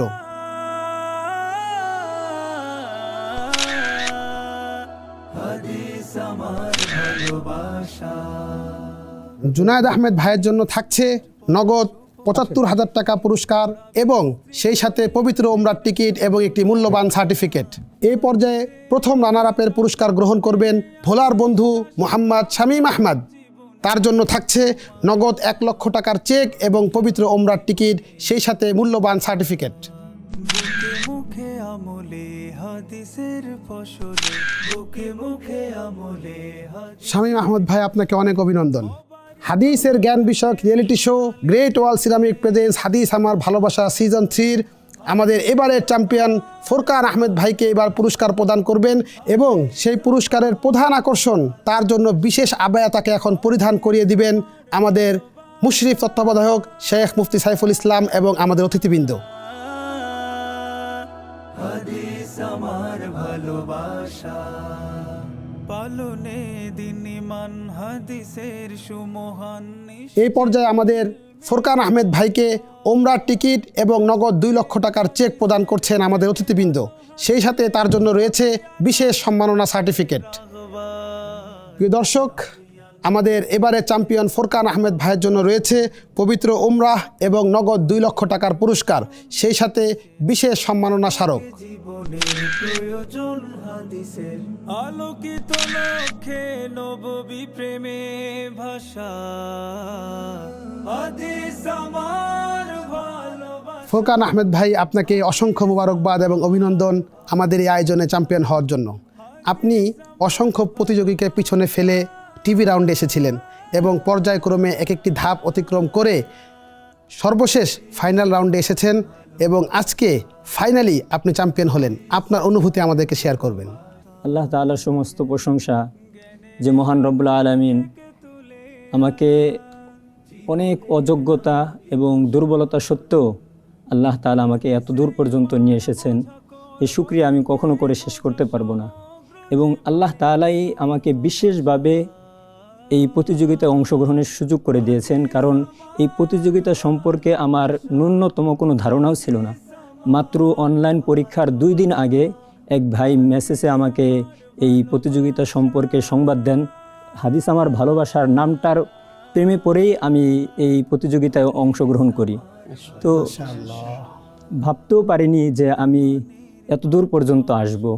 এজন্য সকল শুকরিয়া এবং প্রশংসা রব্বে কারিমের দরবারে, সাথে সাথে যারা আমার উস্তাদ আছেন এবং আমার মুরব্বীদের সকলের দোয়া, চেষ্টা এবং চোখের পানির বদলতেই আমি এত দূর আসতে পেরেছি। এজন্য তাদের প্রতি আমি কৃতজ্ঞ এবং স্মরণ করছি আমার প্রিয়তমা স্ত্রী, যিনি অনেক আমাকে সাপোর্ট দিয়েছেন এবং সাথে সাথে আমি যার কৃতজ্ঞতা জ্ঞাপন না করলে আমি নিজেকে অপরাধী মনে করছি, তারা হলেন প্রতিযোগিতার প্রধান উদ্যোক্তা, যিনি বাংলাদেশের মধ্যে এরকম একটি সুন্দর আয়োজন করেছেন, হজরত মৌলানা মুফতি সাইফুল ইসলাম সাহেব, এবং আমাদের বিচারকবৃন্দ যারা ছিলেন এবং বিশেষভাবে জুবায়ের ভাই, উনি আমাদেরকে অত্যন্ত ভদ্রতা এবং সহনশীলতা, ধৈর্যের সাথে আমাদেরকে প্রত্যেকটা বিষয়ে পরামর্শ দিয়েছেন। এজন্য সকলের প্রতি কৃতজ্ঞতা জ্ঞাপন করছি।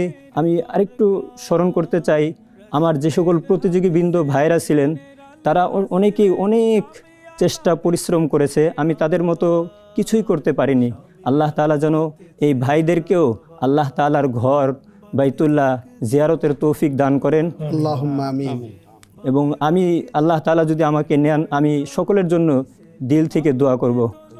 মাশাআল্লাহ, জাযাকাল্লাহু খাইরান ফোরকান ভাই। আমরাও আল্লাহ তাআলার কাছে দোয়া করছি, আল্লাহ তাআলা যেন হাদিসের ভালোবাসায় আমাদেরকেও কবুল করেন এবং আমাদের সকলকে এবং দর্শকবৃন্দ যারা দেখছেন তাদের সকলকে বাইতুল্লাহর জিয়ারত এবং মসজিদে নববীতে সালাত আদায় করার তৌফিক দান করেন। আল্লাহুম্মা আমিন।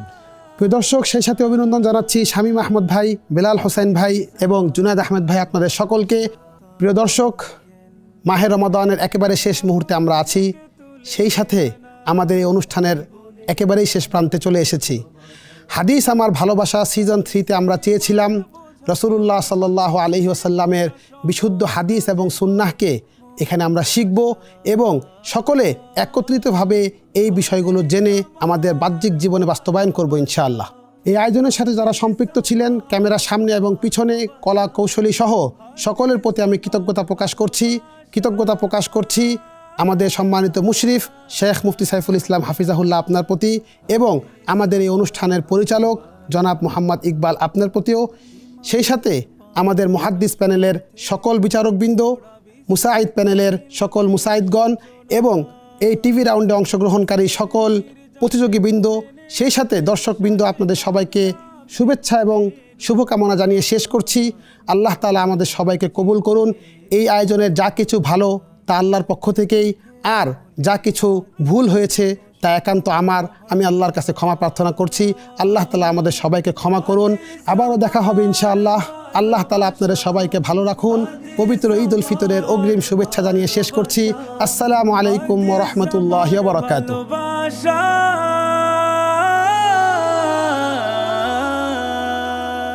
হাদিস আমার ভালোবাসা।